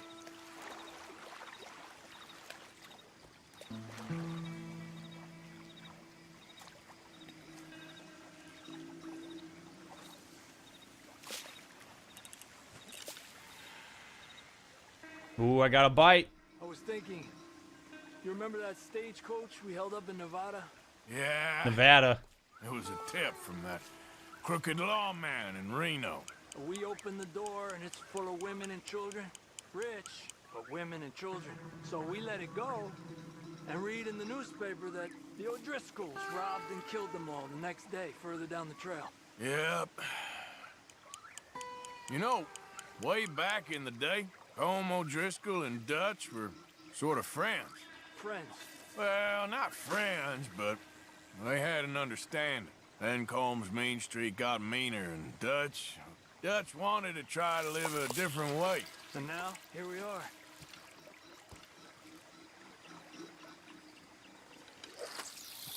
Interesting. Another one.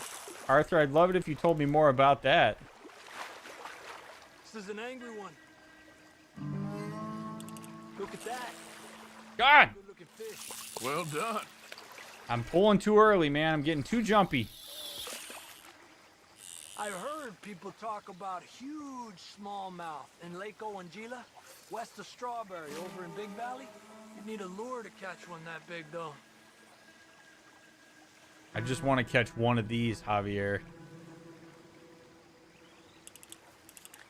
Told you it wasn't that hard. There we go! Hey! Don't rush it, Arthur. Come here. Another one. Well, I'm glad I could play to Arthur's standards. Come on, look at that. That's a good looking fish. Well done. Come on. Come on, be a big one. Be a big one. He's small, but might make a nice meal. Small? That thing's huge! 5 pound, 7 ounce smallmouth bass? That's not small at all. Oh, keeping you. Absolutely. It's almost noon. Fish will stop biting soon. Because of the bugs? Yeah, they only feed in the morning and evening when it's cool and the bugs are out. So maybe we try a few more. Fine with me. It's almost noon. Yeah, if by almost you mean noon will happen in the same day. What are you talking about, Javier? Noon. Are we calling midnight night noon? Almost noon. Oh my god.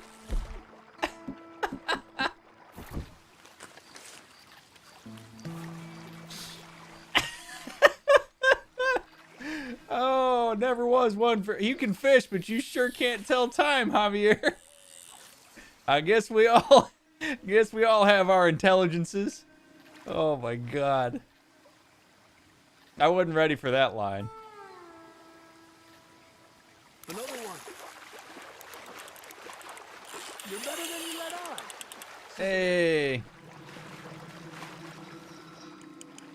Slowly. Oh, this fish ain't as big.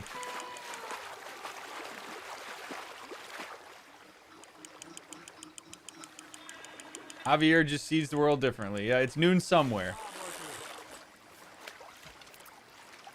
How we got for this one? How big's this guy? 5 pounds, 3 ounce. And we'll toss him back. Not bad, you see? It's the bait. It ain't just the bait. I'm gonna head back.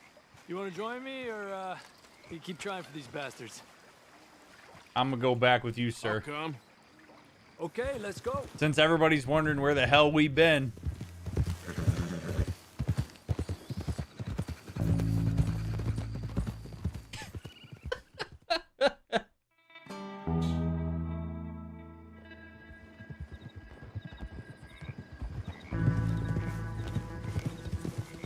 Where you fellas been? Just fishing?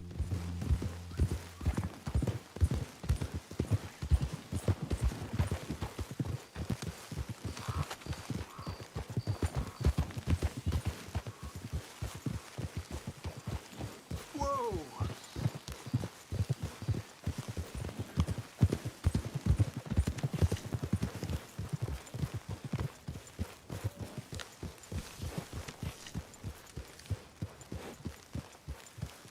All right. I kind of want to wash up. Then we can, I mean, that fishing really wore my ass out. Oh, hey, Arthur. What's up, Sean? I don't really want to do something with you right now. So I'm a wash up. I don't know where that is, though. Where do I get washed up at? Isn't there like a washing bin somewhere around here? I remember refilling the water. Oh my god. That's always confused me. I don't feel I understand it very much. Other human beings seem to understand why they were born, but for me,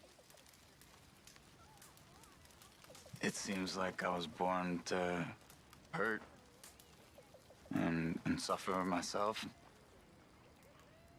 That doesn't always seem like a really good reason. I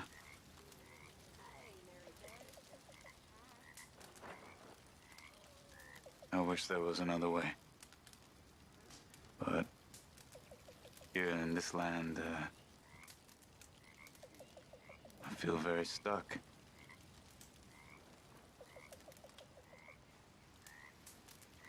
But, I'm sorry to complain. This is just so.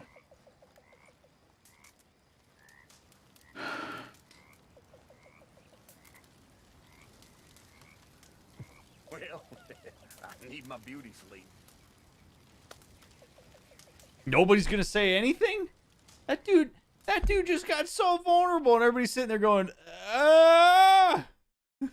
Tell the weather. No, but in reality, that's actually, man, I'd have so many questions for him there.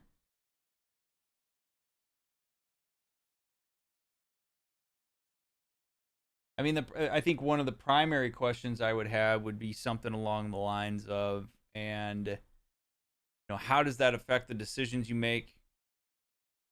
At what point did you learn or decide that life's about suffering? I mean, it sounds like Charles is looking for meaning. He's saying, I don't know why I was born. I don't know why I'm here. I don't know what this all means. And I mean, that's a very vulnerable thing to attend to. I think, you know, we're in a group of people that, you know, everybody's kind of got a role and they've got convictions and they're, you know, even if they didn't have their own, they follow Dutch's. And Charles, I mean, we saw in Arthur's journal that Arthur has an immense amount of respect for Charles, but Charles does seem to be a bit different than the group. He seems to be a very thoughtful man. He seems to be somebody who is considering all the angles of an issue instead of just the one story. And so to hear that he is struggling so much in trying to figure out his purpose, I mean, the best I could imagine is that maybe part of that is because he's part of a group that doesn't really do things the way that he would do it. There's dissonance between his need to belong in a group and his need for like emotional fulfillment and confirmation of his own values. And if you're part of a group that helps you survive, that creates and facilitates connection to the point that you're willing to open up at a bonfire like this, but that group doesn't exactly carry values that you would consider to be in alignment with your own, that's a very difficult spot to be in. Very difficult spot. Because it's like, where else do you go? Where else do I get these other core needs met? Are my psychological needs as important as my guttural need for survival and resource and relationship? And maybe Charles' reflection here at the campfire is indicative of that struggle for him. I don't know. But that's kind of what that's what I'd hypothesize, and I would ask him more about that. Like, how is what you're experiencing influence some of the decisions you make? What does that mean for your belonging in the group? What does that mean for what you want for yourself? Or is that question even something that freaks you out? Is finding meaning something that's scarier than holding on to this idea that you don't have any? I mean, there's a million different angles we could go with that, but that's a really cool moment to see him just share all of that. And these guys don't know what to do with it, and that's okay.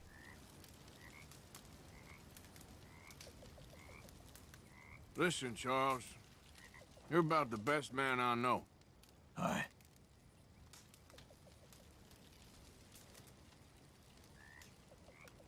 I don't doubt that.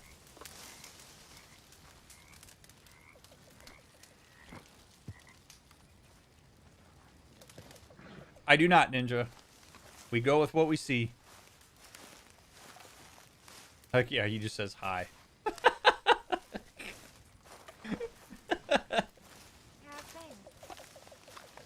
good. Glad to hear it. Everybody just walking around in their jammies. I'll get on those debts. Good, good. They better be. Did you just get up to take a piss, Strauss? What are you doing?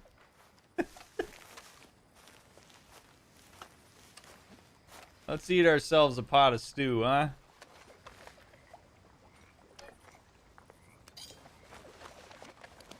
Oh, sure, ridicule would be terrible, DL. I wouldn't want ridicule for anybody. No way. But even just acknowledgement of like, hey man, thanks for sharing that.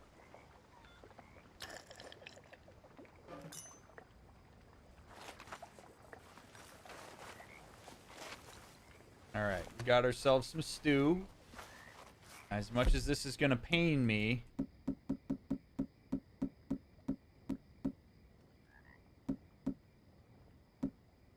Actually, wait a minute. I want whatever's gonna bring back some energy, which I guess sleeping probably is gonna do that.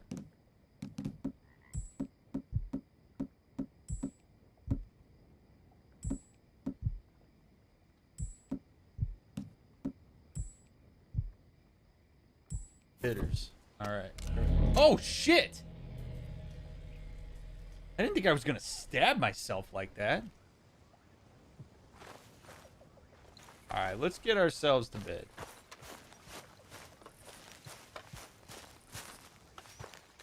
Give ourselves a new day to attend to, huh?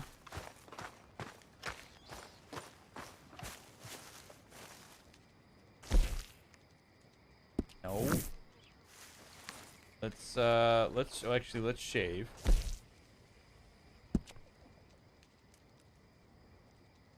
Chin's getting a little too long for me. The chops, keep the chops at a 3 because the chops are fabulous. Let's get the mustache back down to a 3. There we go. There we go.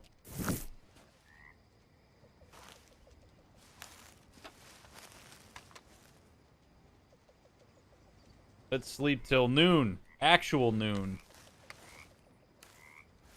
Yeah, take an adrenaline shot, go to bed.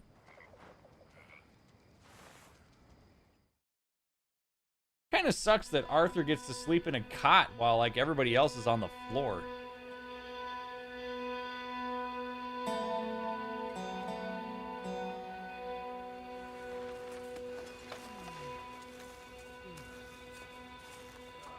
Gavin, what's up?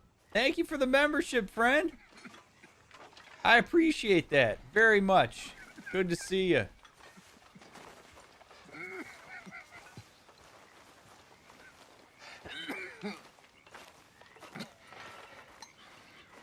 The thing is, John, the thing is we all gotta die. I know that. I, of all people, know that. Excuse me? We all gotta die, but you got the chance to live. Not just to live for love. Arthur will tell you, we all gotta die, but love is the thing. The only thing. I got no goddamn clue what you're on about, Hosea. You're not as dumb as you act, John Marston. I don't understand. Be a man, John. It would suit you. You both are acting real strange right now. It's that seems to be kind of like a running narrative with a lot of folks in this group, is that you're smarter than you let on. Makes you wonder if that's actually true. What do you think of the place? I don't know. So far, it seems okay, I guess. I think that there is rich pickings for some carpetbaggers like us. Is that what we are, is it? Avenging your father's death after 30 years? There's gold, Arthur. Gold. If you say so.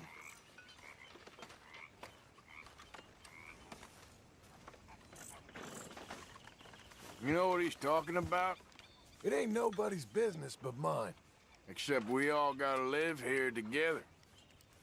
All right, well, I should be getting on. I suppose. Yeah, maybe he is trying to tell him to be a better dad. We don't know much about John and his like relationship as a father. We don't see him with Jack very often, that's for sure. What you doing, Tilly? Nothing, Miss Grimshaw. That's right, nothing. You're useless. You're worse than useless. You're a parasite. You're a worm. Ridiculous. What are you doing? I don't want to work, Miss Grimshaw. I don't feel right. I don't care what you feel, girl. Get ready. These girls, Mr. Morgan, it's a shame they weren't princesses in fairy tales. Well, it looks like they found their fairy godmother. I don't think so, Sully. Wow. How you doing? More infighting amongst the women. I don't have a hypothesis about why that's happening. I really don't. It is really fascinating to me, though, that we keep coming across these ladies fighting like this. Hey, Arthur. Can I have a quick word? Yeah, Molly, you're gonna have to wait a second, though. I gotta feed the horses. Where are you going, Miss Grimshaw?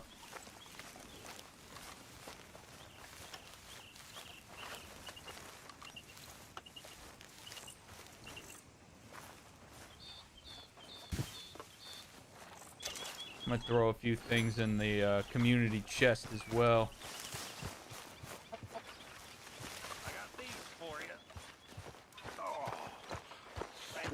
Docking the ship now, Mr. Morgan. In the ship. We're drowning in mud. For a man of the cloth, you have quite a way with words. Words are the very least of my problems. The very least. That's good. I'm sure.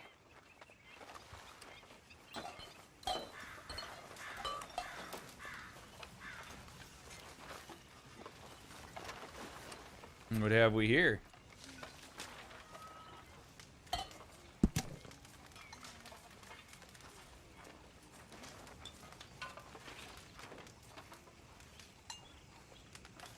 Oh, that's the same letter to Lenny. Wait a minute, is this the same letter? This whole place. Yeah, we already read that. There she is. Nice fire here, Arthur. I reckon so.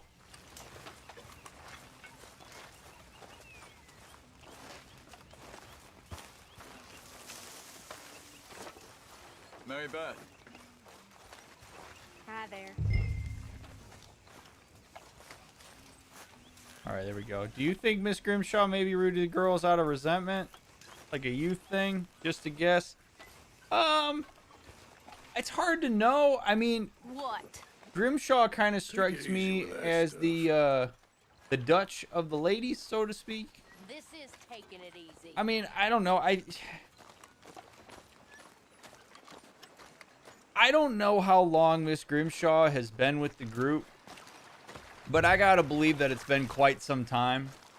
And I do wonder that, like, as everybody gets, I mean, when people like to settle down when they get older, the people aren't generally like, yeah, let me just keep moving and let my life be as unpredictable as possible as I get old. That's rarely the case. I wonder if Grimshaw is getting really sick and tired of the fact that we keep moving and we haven't settled down, and that Dutch hasn't really made good on his promises over the years. And her frustration, she as a lady cannot take that out on Dutch.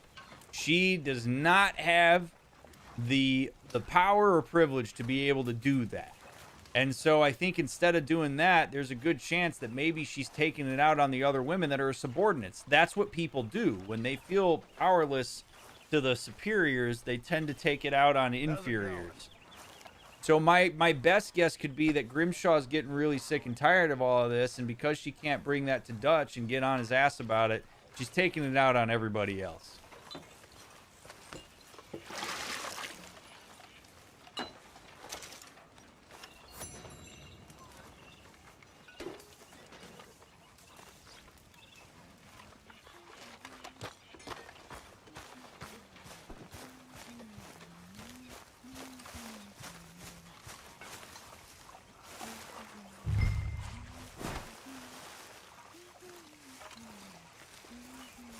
How you feeling?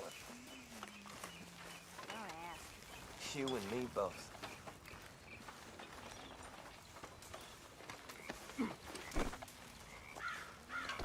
Why don't you move next time? Why don't you chill?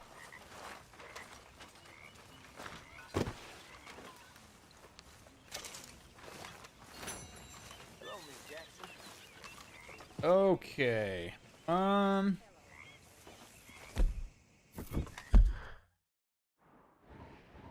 Man, I've been wanting to collect this bounty in Rhodes. So let's go collect this bounty in Rhodes. That's... Or, no. You know what? Let's do, let's learn a little bit more about Javier. This feels like a Javier kind of night. Let's do that. Rob a homestead. All right. Hey, Javier. I heard about a house. Could be interesting. What kind of a house? I don't know. A couple fellas I heard in town, they said it was really freakish. A family local boogeymen, I guess. But they're crooked in every way. So? Well, so these boys thought they were sitting on a lot of cash. They're highway robbers, kidnappers, apparently. They're well hidden in the woods. That sounds pretty dubious. Of course. Yeah, it's dubious, but There ain't much risk of getting caught. Okay, then. Let's go take a Good enough for me. Exactly. Just take a look. Yeah, we're just poking around. North, on the other side of the river from Valentine. This way there is Cumberland Falls, though. You know it? Sure, more or less. All right, let's get this shit off my map.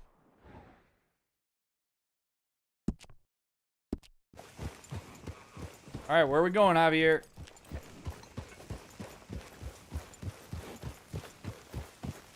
I like my little deputy sheriff badge.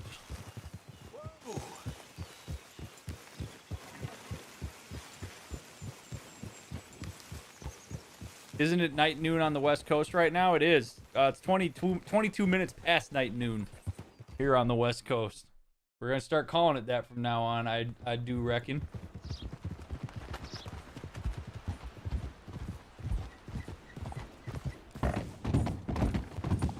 Damn, we came way up north. Okay, we're pretty close now. Let's stop and go on foot from here. Just up the hill this way. Follow me. Yes, sir.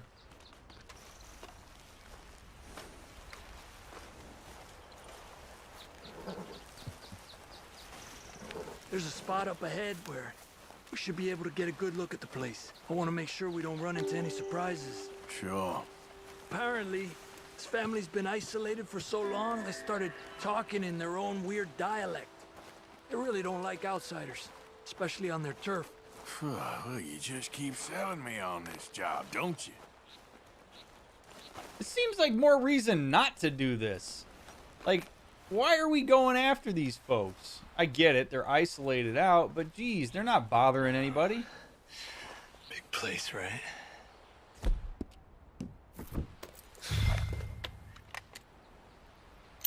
Well, there's a pretty big barn in the back. It's not a bad place to start looking. There must be a lot of people living here. A large house. This place could be in any one of them buildings, and who knows how many people are in there. I ain't sure about this. Boy, I think we need to draw them out somehow. But you're just gonna double down, eh? I got an idea. Follow me. Oh, okay, Javier.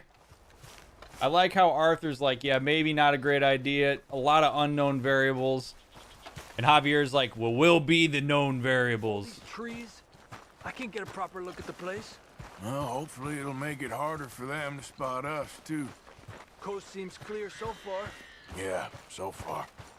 This is a total aside, but it's so funny to me.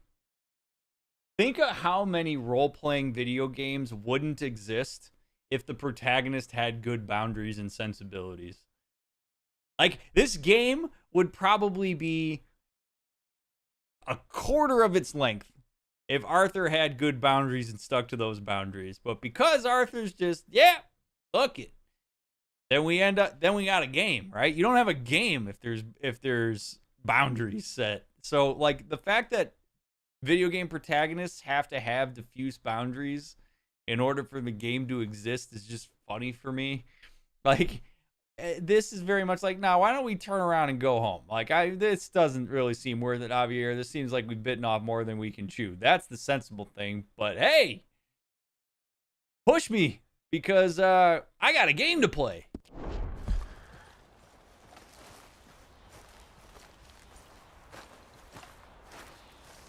But that speaks to the importance of boundaries for keeping yourself out of terrible situations. All right, like, learning to say no is a skill that drives us crazy in 2-year-olds, but it's a super, super useful skill as an adult. Like, set your boundaries, fam. Don't put yourselves in trouble just for, dumb shit because somebody's pushing you harder than you want to be pushed. It's okay to have boundaries. Like, yes, there are times where you need to do things. You need to actually get stuff done. But if you're in danger, come on now. Keep it down. I hear voices. Hey, stay with me, Arthur. I'm trying to, Javier. Right, the game let us say no to Mary. That's true. And we did, because that was the better play. Oh boy. This got Skyrim vibes. Last time I did this, I got attacked by a dragon after finding my wife. Come on, let's hide behind this shed. See if we can hear what they're saying. What the hell are they doing on their roof?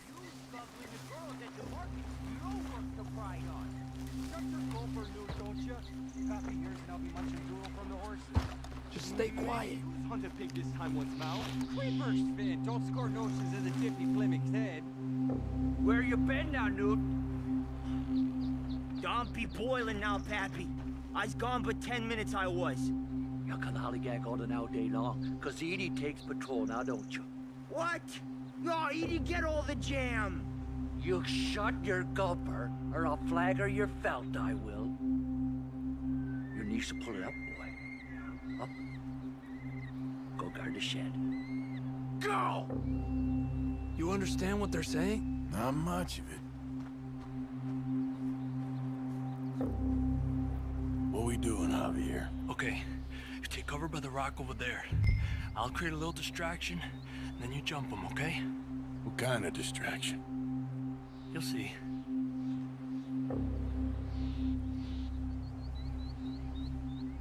Why are these guys all of a sudden on high alert?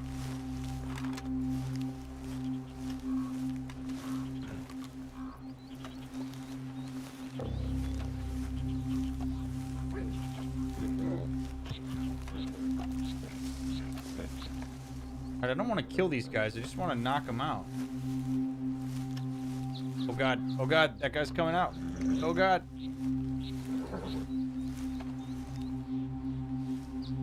Oh, he's inside the house. Looking out the window.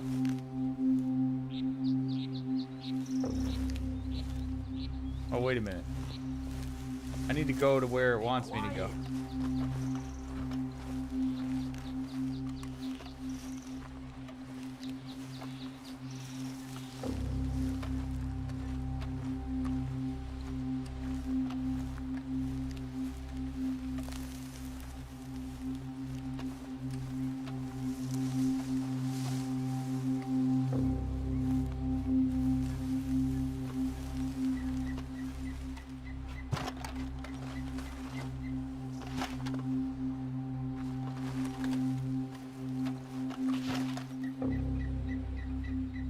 What are you doing, Javier?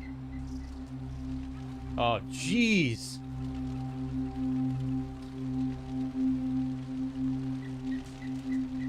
You gonna burn these folks' house down? Why are we doing? I feel terrible doing this. Why are we doing this? What happened here? We got to put this out, don't you? Oh. Hey! Hellfire! What are we doing, Javier? Oh my god! I'd have rather knock these guys out.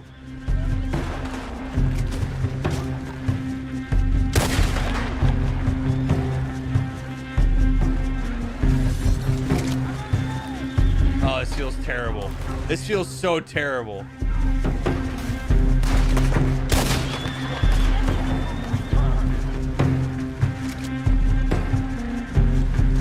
This music's great, though.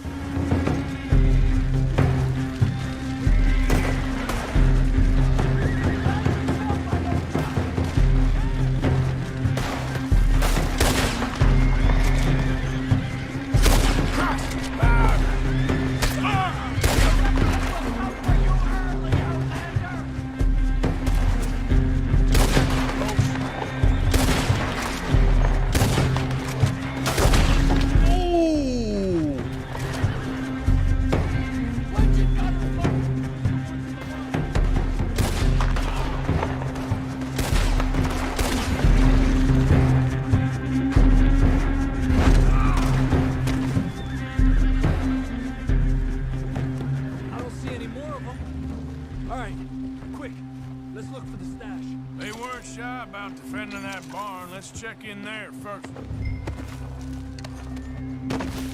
Man, that didn't feel great. That just didn't feel great. I didn't realize that Javier had such chaotic energy.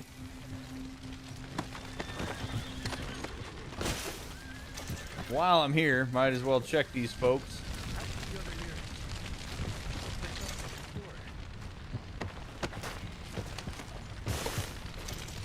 We're just doing this for money.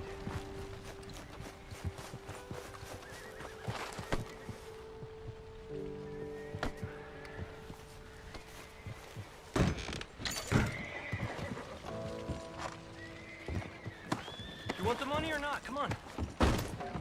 Yeah, Javier, I do. But while we're here, I might as well check out everything else. This shit's at least got to be worth it at this point. There we go. Come on, we didn't come all this way for nothing. Some straight cash. Cigarette card. The Jack Hall gang. Cool.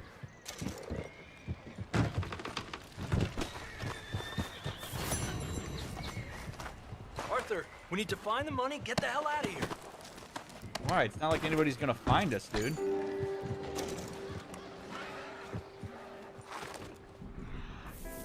Alright, if I was a big fat stash, where would I be?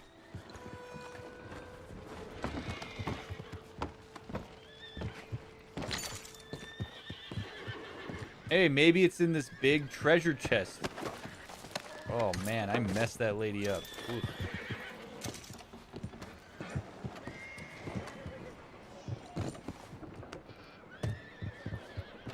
Ooh, why would you put all your money out? Oh, there's gold?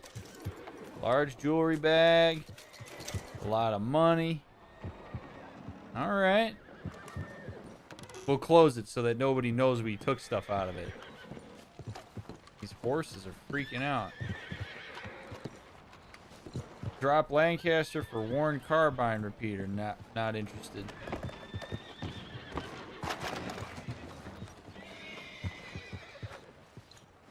Anything, Javier? I can push him. Wait, what am I pushing? Wait a minute. Oh shit, that wasn't even the stash? Oh. Well, look what we have here. I told you it was worth the trouble, didn't I? Here, you take this. Let's split up. I'll meet you back at camp. Sounds good.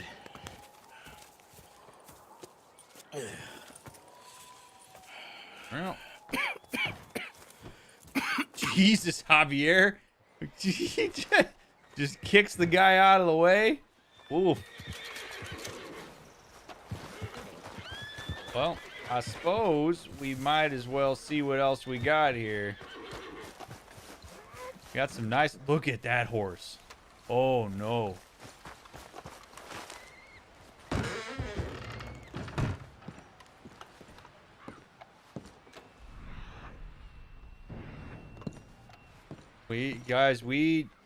I mean, I love Steve, but that's a nice looking horse.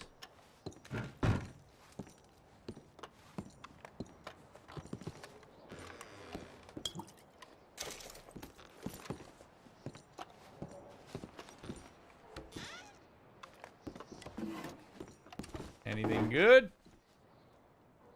No. Check the fireplace. Can I put the fire out? No.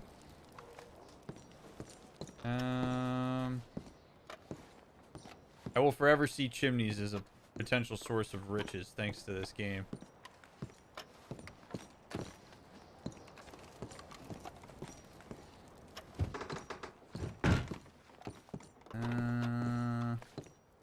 Ugh.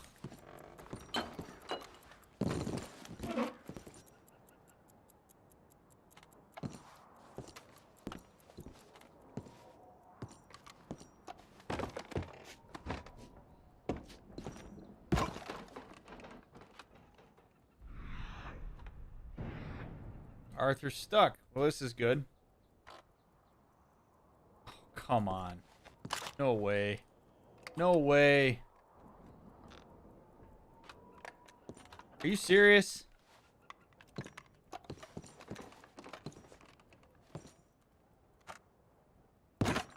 Oh, thank God.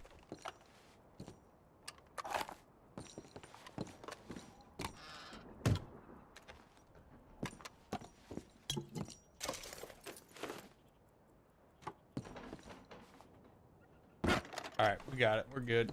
Alright, that's one room clear. Let's clear this one.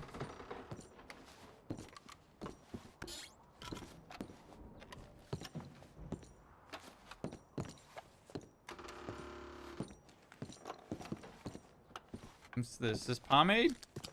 Yeah! Love it when I don't have to buy pomade. Grease my hair up. Ooh.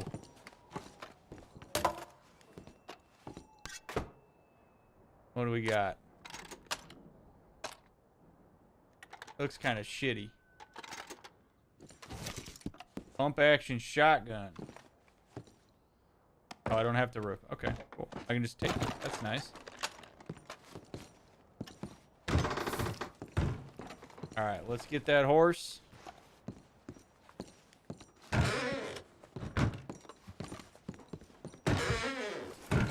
Look at this horse.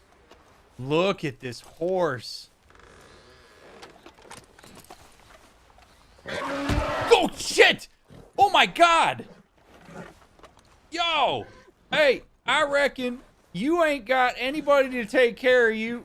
I'm gonna let that one go, but I don't know that I'm gonna ever be... Ooh, we're gonna have some trust issues here, friend. Hey, I'm your friend. Easy now. We're good. You done good, girl. Hey, yeah. No, you're good. You're good. You're good. I'll untie you.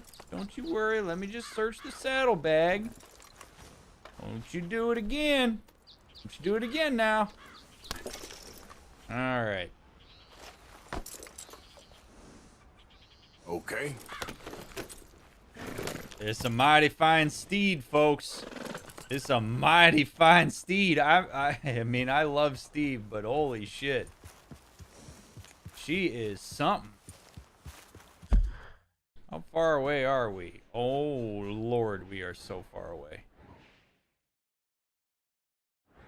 Holy crap. And I reckon we probably can't... Holy cow. Yeah.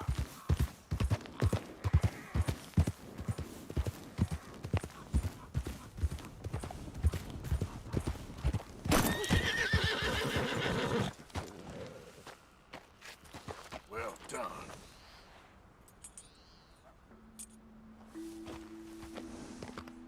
All right. So we are so far north. I don't think we still are welcome in Valentine at this point. But we're going to give it a shot. We're going to go to Valentine, see if we can maybe catch a bed at the hotel. Yep.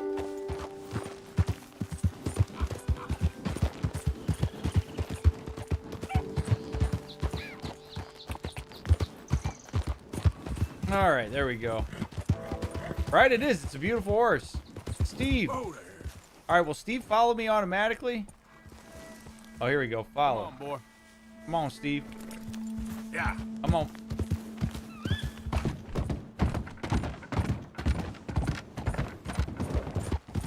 We'll have to give this one a name. But man, is this thing... Oops. Man, is she pretty. Come on. Good girl. Come on. Oh, she doesn't... She's squirrely, though. Good girl.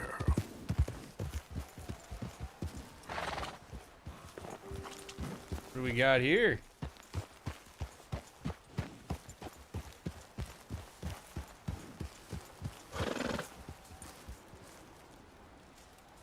I really shouldn't. Yeah. No, I won't.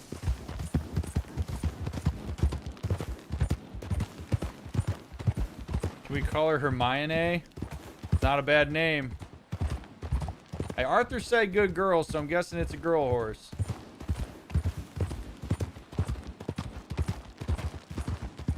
I know. It must hurt like crazy. What's going on here, sir? Can I help you? just my luck. Oh! God damn it.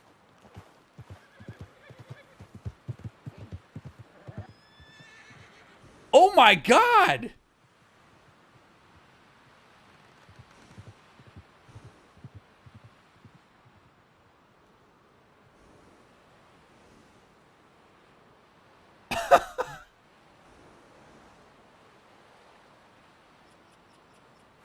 I mean, while we're here.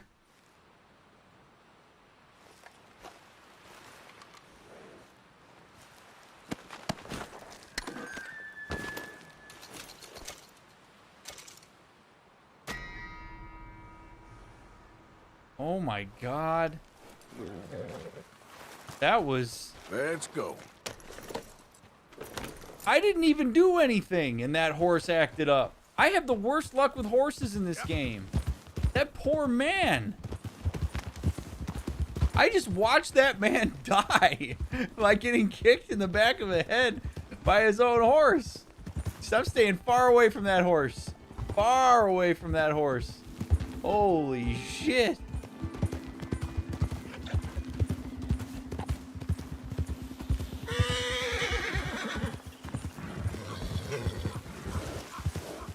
Hey, it's okay. It's okay. It's okay. Come on. Don't be like Steve. Come on, girl. Dude. This is nasty business out here. Come on, girl. You can do it.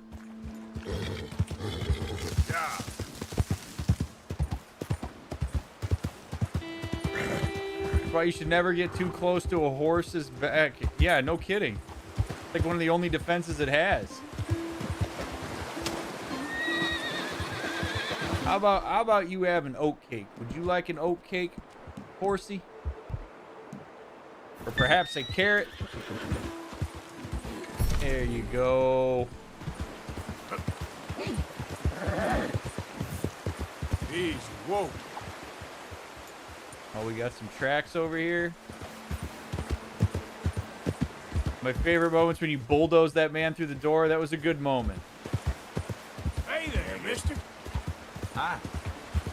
Wait, Steve. Come on, Steve.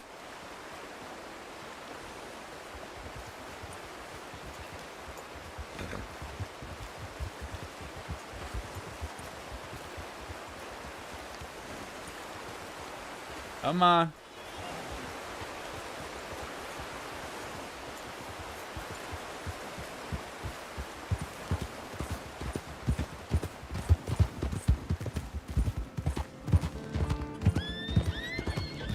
Wild stallions. Ooh, what's going on here? Look at all of that. That man can hunt. Holy crap. We got a little town here. This isn't Valentine, is it? Oh, it is Valentine. All right, am I still wanted here? I gotta believe I am. Let's stable this horse up.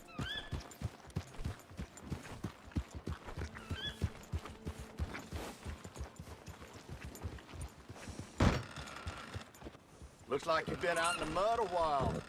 Shall I get my grooming brushes out? I can't give you the full price if you've lost the papers. All right, so Steve's only worth that much money. Where's my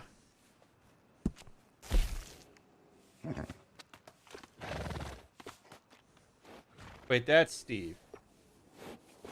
American Standard Bred is the new horse. All right, we're gonna stable Steve. We're gonna pull. Well, actually, I kind of want to sell the Tennessee Walker. I don't know that I need. Let's sell. Excellent choice, sir. Okay, American Standard Bred. Saddle her up. Let's upgrade her. What? A well-groomed horse is a real sign of class. What? We can give our horse dreadlocks. Okay. I don't know about that. I kind of like the mohawk, though. I mean, you had to know that was going to be what I chose. Mohawk for $450? Yes, sir. Don't mind if I do.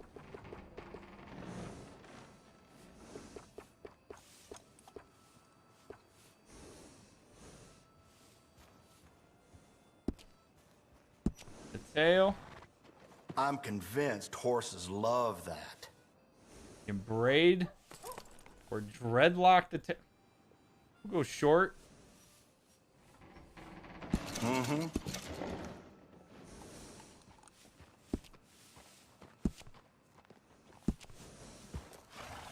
Good saddle will go a real long way. Trust me. Ooh, I kind of... $70.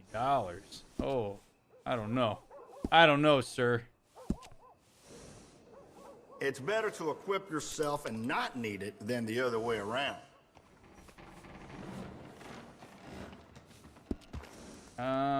Saddlebags. Upgraded saddlebags. You can't have too much with you out in the wilderness. That seems like it would be useful, so we'll do that. Wait, It's better to equip yourself and not need it than the stirrups. other way around. You can tell the difference with these additions. What an outrageous amount of customization. I think you should do it. Goes well with the saddle. Brass eagle. Aspen duckbill. Wow. Ooh, I kind of like that. Good enough. All right. All right. Blankets. You can't have too much with you out in the wilderness. Ooh.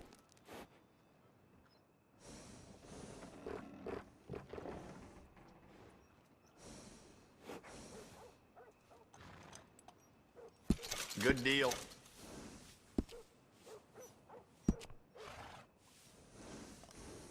All right. Absolutely. Horse Good care decision. package. All right. What do we want to name her?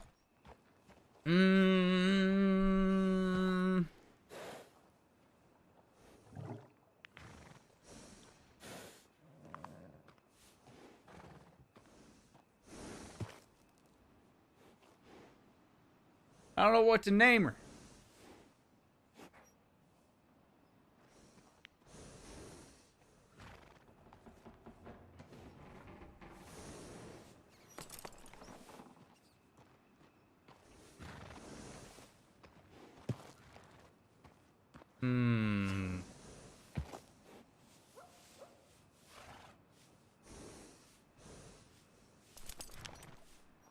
Oh, I know. Here we go. It's gonna be Jenny. Well, I suppose it's up to you.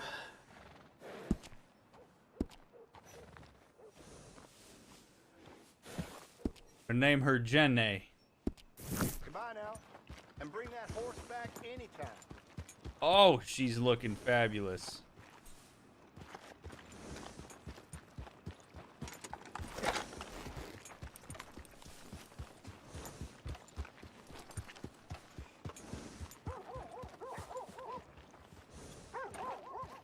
Damn, Beats.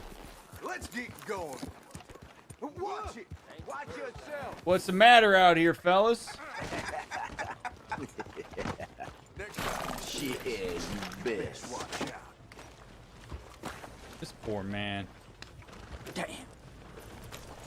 Bunch of damn cheating scum in that bar. You all right, sir? All right there? None too good, I tell you. So it would seem.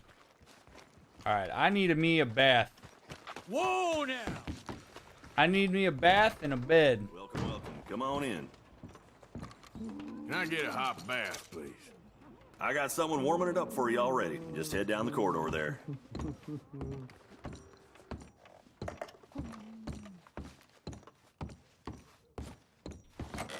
All right, let's get cleaned up.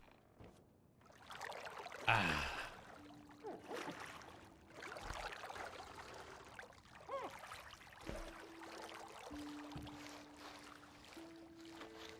Scrub the arms. always forget I have to do this. Can I be of any assistance in there? You know what? I wouldn't mind, ma'am. I'm feeling like living in the lap of luxury this evening. Come on in. Just relax. I'll take care of you. You are so kind. Hope the water's hot enough.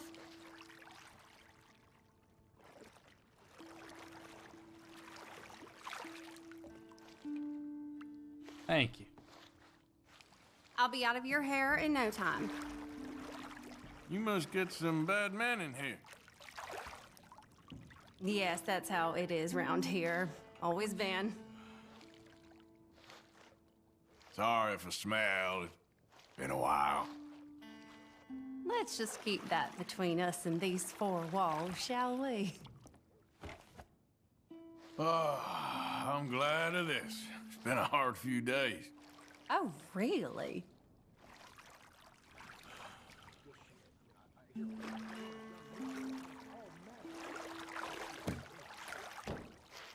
Thank you, miss. So you married? Oh, are we that close of friends now? This is the first time I've been able to relax in ages. Arthur, have some tact, Gosh, brother. you poor thing.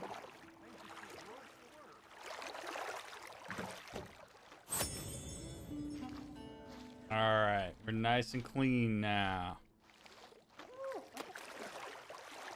I think that'll be it, ma'am. Does that feel all right? I'd say so. All right, I think that should do it. A little kiss on the forehead to finish it out. It was a pleasure. All the best to you. Thank you, miss. Ah. All right. Are you married? As she literally bathes me. Need another nap? No, sir. Apparently, it's the morning. That's nice. And looky here, chat. Seems to me we might finish the evening out with a couple hands of poker. Welcome back. Howdy, fellas. You got room for me? You playing?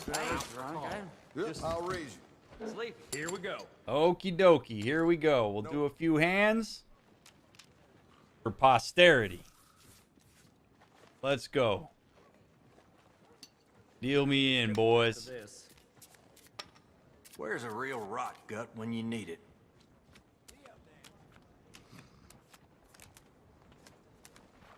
Thank you again for being here, chat. I appreciate you coming out. 3-2 offsuit. Terrible start. Make it one better. If he raises, yeah, I'm out. I'm folding even on the small blind. I got jack shit. Nope. Too rich for my blood, fellas. See you later. You went over your head. Let's get that 0-4 streak. I mean, I don't know that I'm going to be able to get everybody off the table here. All right. Now it's time for me to deal. That's the way, I do declare. Count on that luck of yours last. Alrighty. 9-5 offsuit. I will call the 4 cents. Please. Come on then. Call check. All right, good. Let's see what we got. Ace 2-3. All you're getting from me. Ain't Hell, nothing. You ain't playing at all. Nothing doing. We'll be folding that. And we'll go to the next hand. I can't afford this. Hey, AJ. Thank you for the kind words, friend. This tastes real good. We've had some bad luck with card games of late, so I'd really like to turn that around. Ah, hell. Now ain't that a crying Let's go. shame? Deal it out. King 9. There we go. That's feeling better. All right, I will, I'll raise that up a little bit here, fellas. Did you sneeze? Or is that really your bet? Ooh, re-raise. All right. I'll skip Sitting this. on duds then. Damn, 28-cent raise. I'll call for 20 cents. I'll take that in on a King 9. All right.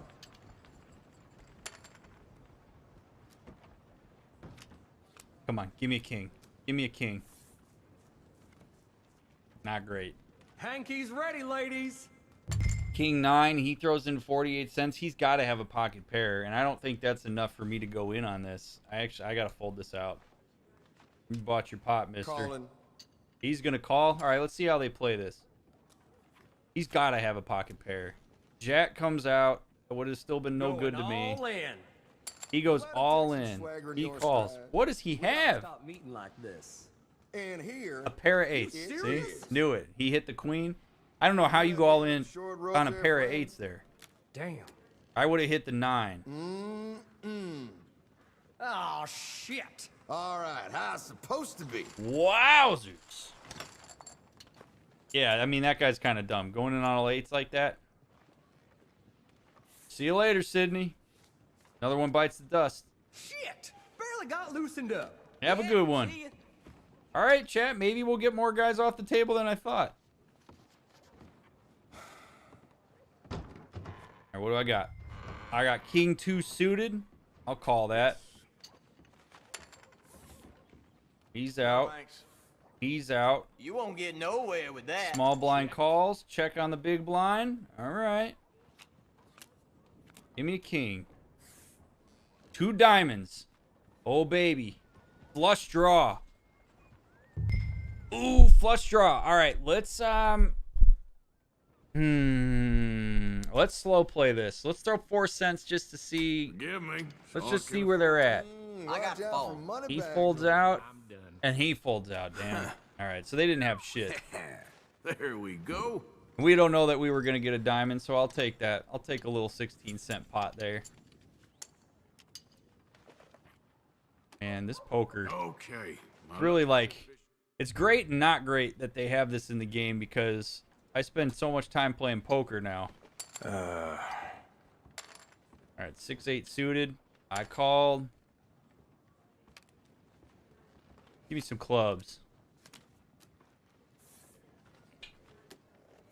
Gut shot. Check. Not into that. Let's go. So 6-8. I got nothing on the board. Let's see where everybody's at here. Let's throw 6 cents in the fold. Got him out. Play a little. He calls. He folds. So we reduced it down to just me and that guy. He's probably got some kind of pair. Get a 5. That's no good because now the flush is out. I'm inclined to check to see what he does. Time to kick up some dust. He throws 50 cents. I can't Garbage. do 50 cents. Heh. Woo. Looking good. Oh, I can't do the 50 cents there.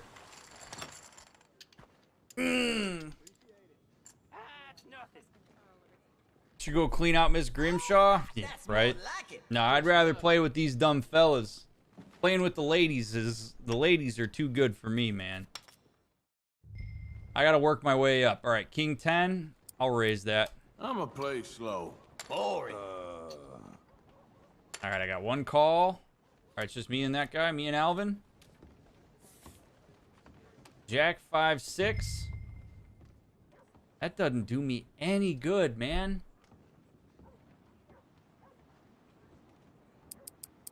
I know. It ain't too exciting. All right, he hits. All right, so he's got something. Hit the ace. That doesn't do me any good either, especially since it's a spade. So I need a queen for a straight. That's good news. I'm literally on a straight draw here. Let's bet this up 20 cents. That's all I got. This is probably dumb. Okay, all right. Bought the pot. I'll take that. I'll take That's that. as it should be. Come here. I'll take a win on a straight draw. Because the chances a queen was going to pop there pretty low. Win ourselves some chips. Curse, I swear. Ain't you never played this before? We're still low stack here, though. 9-4. Let's just fold that out and move on. There it is. Okay. Deal him out. King, queen suited. Yes, sir. I will. I'll call. We'll just call. We'll slow play this. See if anybody else raises up. Call. I'm in. Ooh, we got everybody in. He raises to 22 cents. All right, I will call that. Well, I wonder. Come on, let's see it. He calls it too. Oh boy. Have mercy on my soul. All right, this could be a big hand, chat. Or it could be absolute freaking garbage. If he's going to throw 44 cents, he has to be sitting on a pair. And I'm only going to call it because I got a gut shot flush draw, and if I pair, okay, so if I pair the turn, or if I get a heart on the turn, I'm going to stay. I'm going to stay in. So I'll pay 44 cents for this. Let's see if it knocks the other guy out. He calls? Holy shit. Give me a heart, a king, or a queen. Oh my god. Look at that stack. Oh my god. He bets a $1.02. Man, I gotta hit this flush. I gotta get a heart. I gotta get a heart on the river, chat. Heart on the river. All in. Let's be brave. All in. All in. Heart on the river. Living for kicks. All in. Oh my god. And that pushed him out? Oh, hello there. Oh, he's got a pair of aces. Okay, come on. Heart on the river. Heart on the river. That's all I need. I have to have it. Heart on the river. Damn it. Oh! Oh, hell. God, he paired the ace on the... He had nothing. He had nothing off the flop. All right, fellas. That was good. I hardly got to play. So long. Keep lucky. Ah. Garbanzo beans. That's garbanzo beans. Apparently, Angus tried to gild another bull with the damn hacksaw.